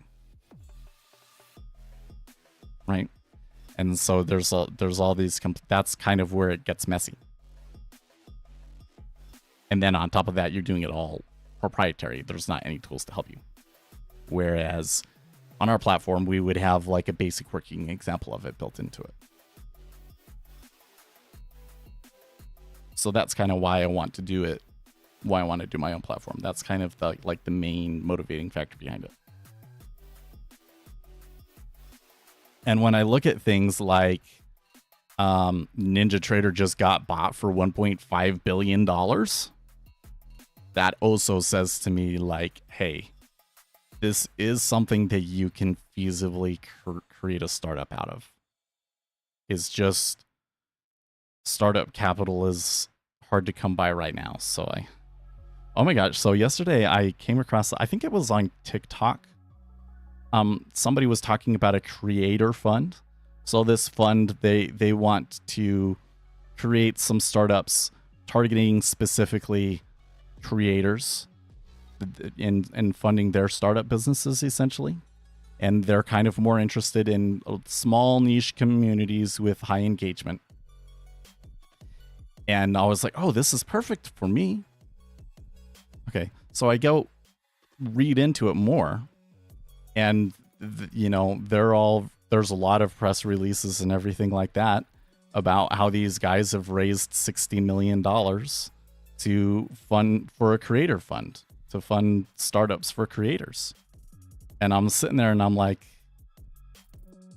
60 million is not very much. Right? That allows them to invest in a few dozen startups. Like if everybody got $1 million, because I kind of think that to really have the best chance of doing this, you would probably want to do $1 to $5 million, right? Okay, cool. So you've taken up 20% of the fund, right? That's the problem is the startup costs. If I can bootstrap it, then hey, but I just don't have the time. I think we're going to start it. I think that we are going to do more machine learning stuff first, but I think we are going to bootstrap it. But that probably means that it's something that I might not be able to do for like might not have a working version of it for like 5 years or something at the rate that I do things. Yeah, and even when I do have time, man, it's like, so yesterday, man, I don't know what happened, but when Asher came back from school, he was like, I'm doing karate. And then when he came back into home in the garage, he wanted to go and punch the punching bag in the garage. It's really weird. I've never seen him be like this before. And then during the day, he was doing all of the things that really, really irritate me. Like burying his brother in blankets. And as soon as his brother gets out from under the blankets, he just throws more on top of him. And like, you're going to suffocate somebody doing that. You can, especially you taking a pillow and just sitting on it, you're going to suffocate somebody doing that. I don't think he understands that. And then he kicked him in the head twice. 2 separate occasions. Now, Ethan's okay. Like, in fact, in both cases, it was like he kind of cried for like a minute and then he was fine. And I'm like, okay, so I don't think it's no permanent damage done, but holy crap. I do not, I can't sit and like watch their every move every second for 14 hours. I don't think anybody can. It's too much mental and emotional energy. And then when you're done with that and you do have free time, you're not going to go program, So, but there's days when my wife works. For the foreseeable future, it's 2 days a week, so doesn't give us a lot of time to work.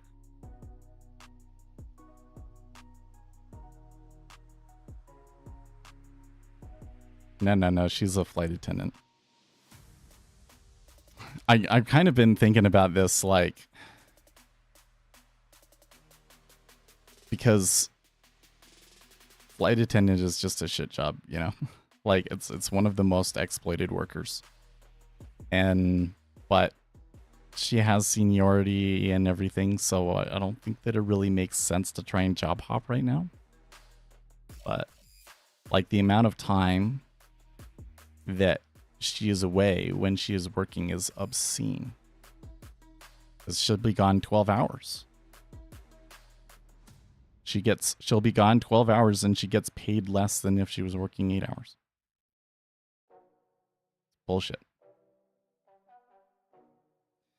Yeah, I need to get a new job. I had one job that I had just finished interviewing. Well, I interviewed for on Wednesday, but nobody called me yesterday. Maybe they'll call me today, but nobody called me yesterday. Are the yeah, the benefits are really good. Yeah, the benefits are good. My mom used to work for TWA and would get in. Yeah, we can fly pretty much anywhere. I've been trying to figure out a way to profit off of that. If you could fly anywhere in the world for free, basically, every day, how would you use that to make money? That seems like something that's extremely valuable, but I can't figure out how to make money off of it.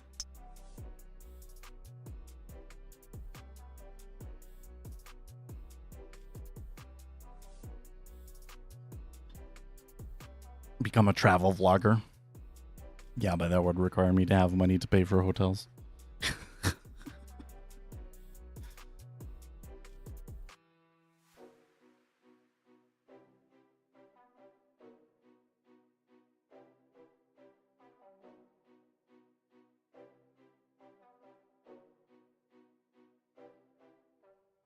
Do sales talks in foreign countries on your new product. That's the way it should be.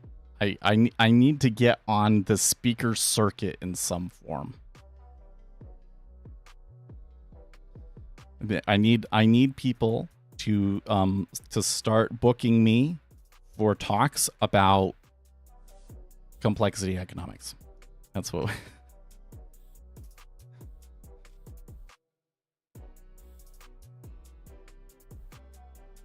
There probably is some way to get into that, and I just don't know what it is. That's another thing, is that I think I'm in the position where I think if I met the right person, they would be able to tell me things and or guide me to do a lot of like big successful things. But I'm just not running into that person for some reason. Not that I'm doing a ton to find them, but like I'm not sure how to even find them. You know, people that have experience starting up businesses and or speaking, and yeah. Financial conferences, yeah. Do I just go and say, hey, I would like to speak at this financial conference? Like, I don't know.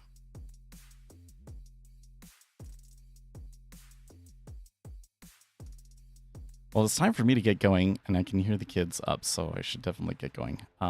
Where are we at here? So the treasuries are at the higher end of the range, but it's since an hour ago or so, they haven't moved too much. The Japanese yen's definitely moderating. The S&P 500 is still selling. Eek.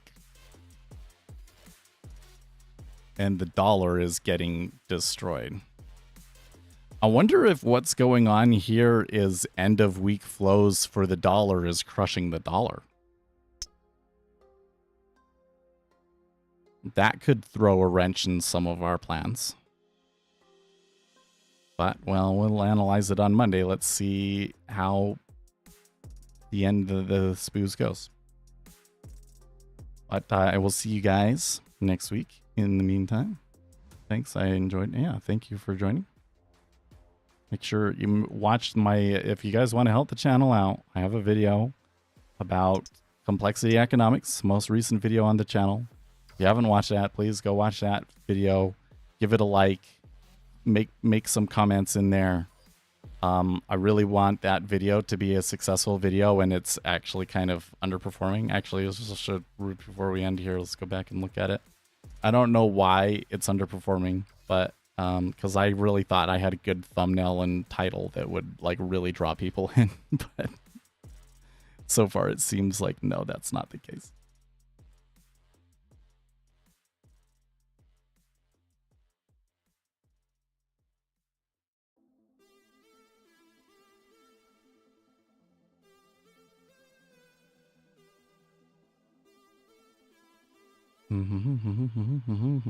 Oh, 2 good comments on it. There's somebody talking about SFC models. What's that mean? Stock flow consistent. Okay. Oops, where did it go? Oh, there it is.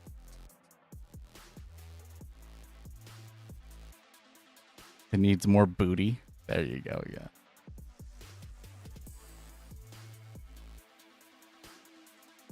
Oh, actually, it's recovered. Oh, that's interesting. So it started out really, really low. And then something about the next day really boosted it up to its long-term average. Maybe perhaps it was just you guys subscribers, you hadn't watched it yet and now you have. But now it's going above trend. Looks like the curvy does, doesn't it?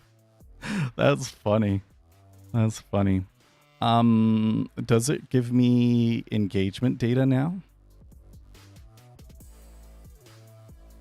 Oh, okay. Well, the first 30 seconds is about 60%. Oh, it says that that's typical? I thought that 60% was really good, but oh, whatever. Reach. Browse. Suggested videos. It seems to me that you don't get as many as many hits from search anymore, and I really hate that. I think YouTube was better when search was the primary way to find videos, but what do I know? Okay, well that's good. Yeah, we want this because I think that this video has important societal ramifications. So we want this video to be popular. That nothing. I really think there is nothing more important that I could contribute to this world than this video getting millions of views. I think that's the single most impactful thing I could possibly do. And of course, then maybe that success would lead to other successes. But I really think that the world understanding complexity better is one of the most imperative things that we can do for society right now. So I really want this video to do well. I'll catch you guys Monday. Stay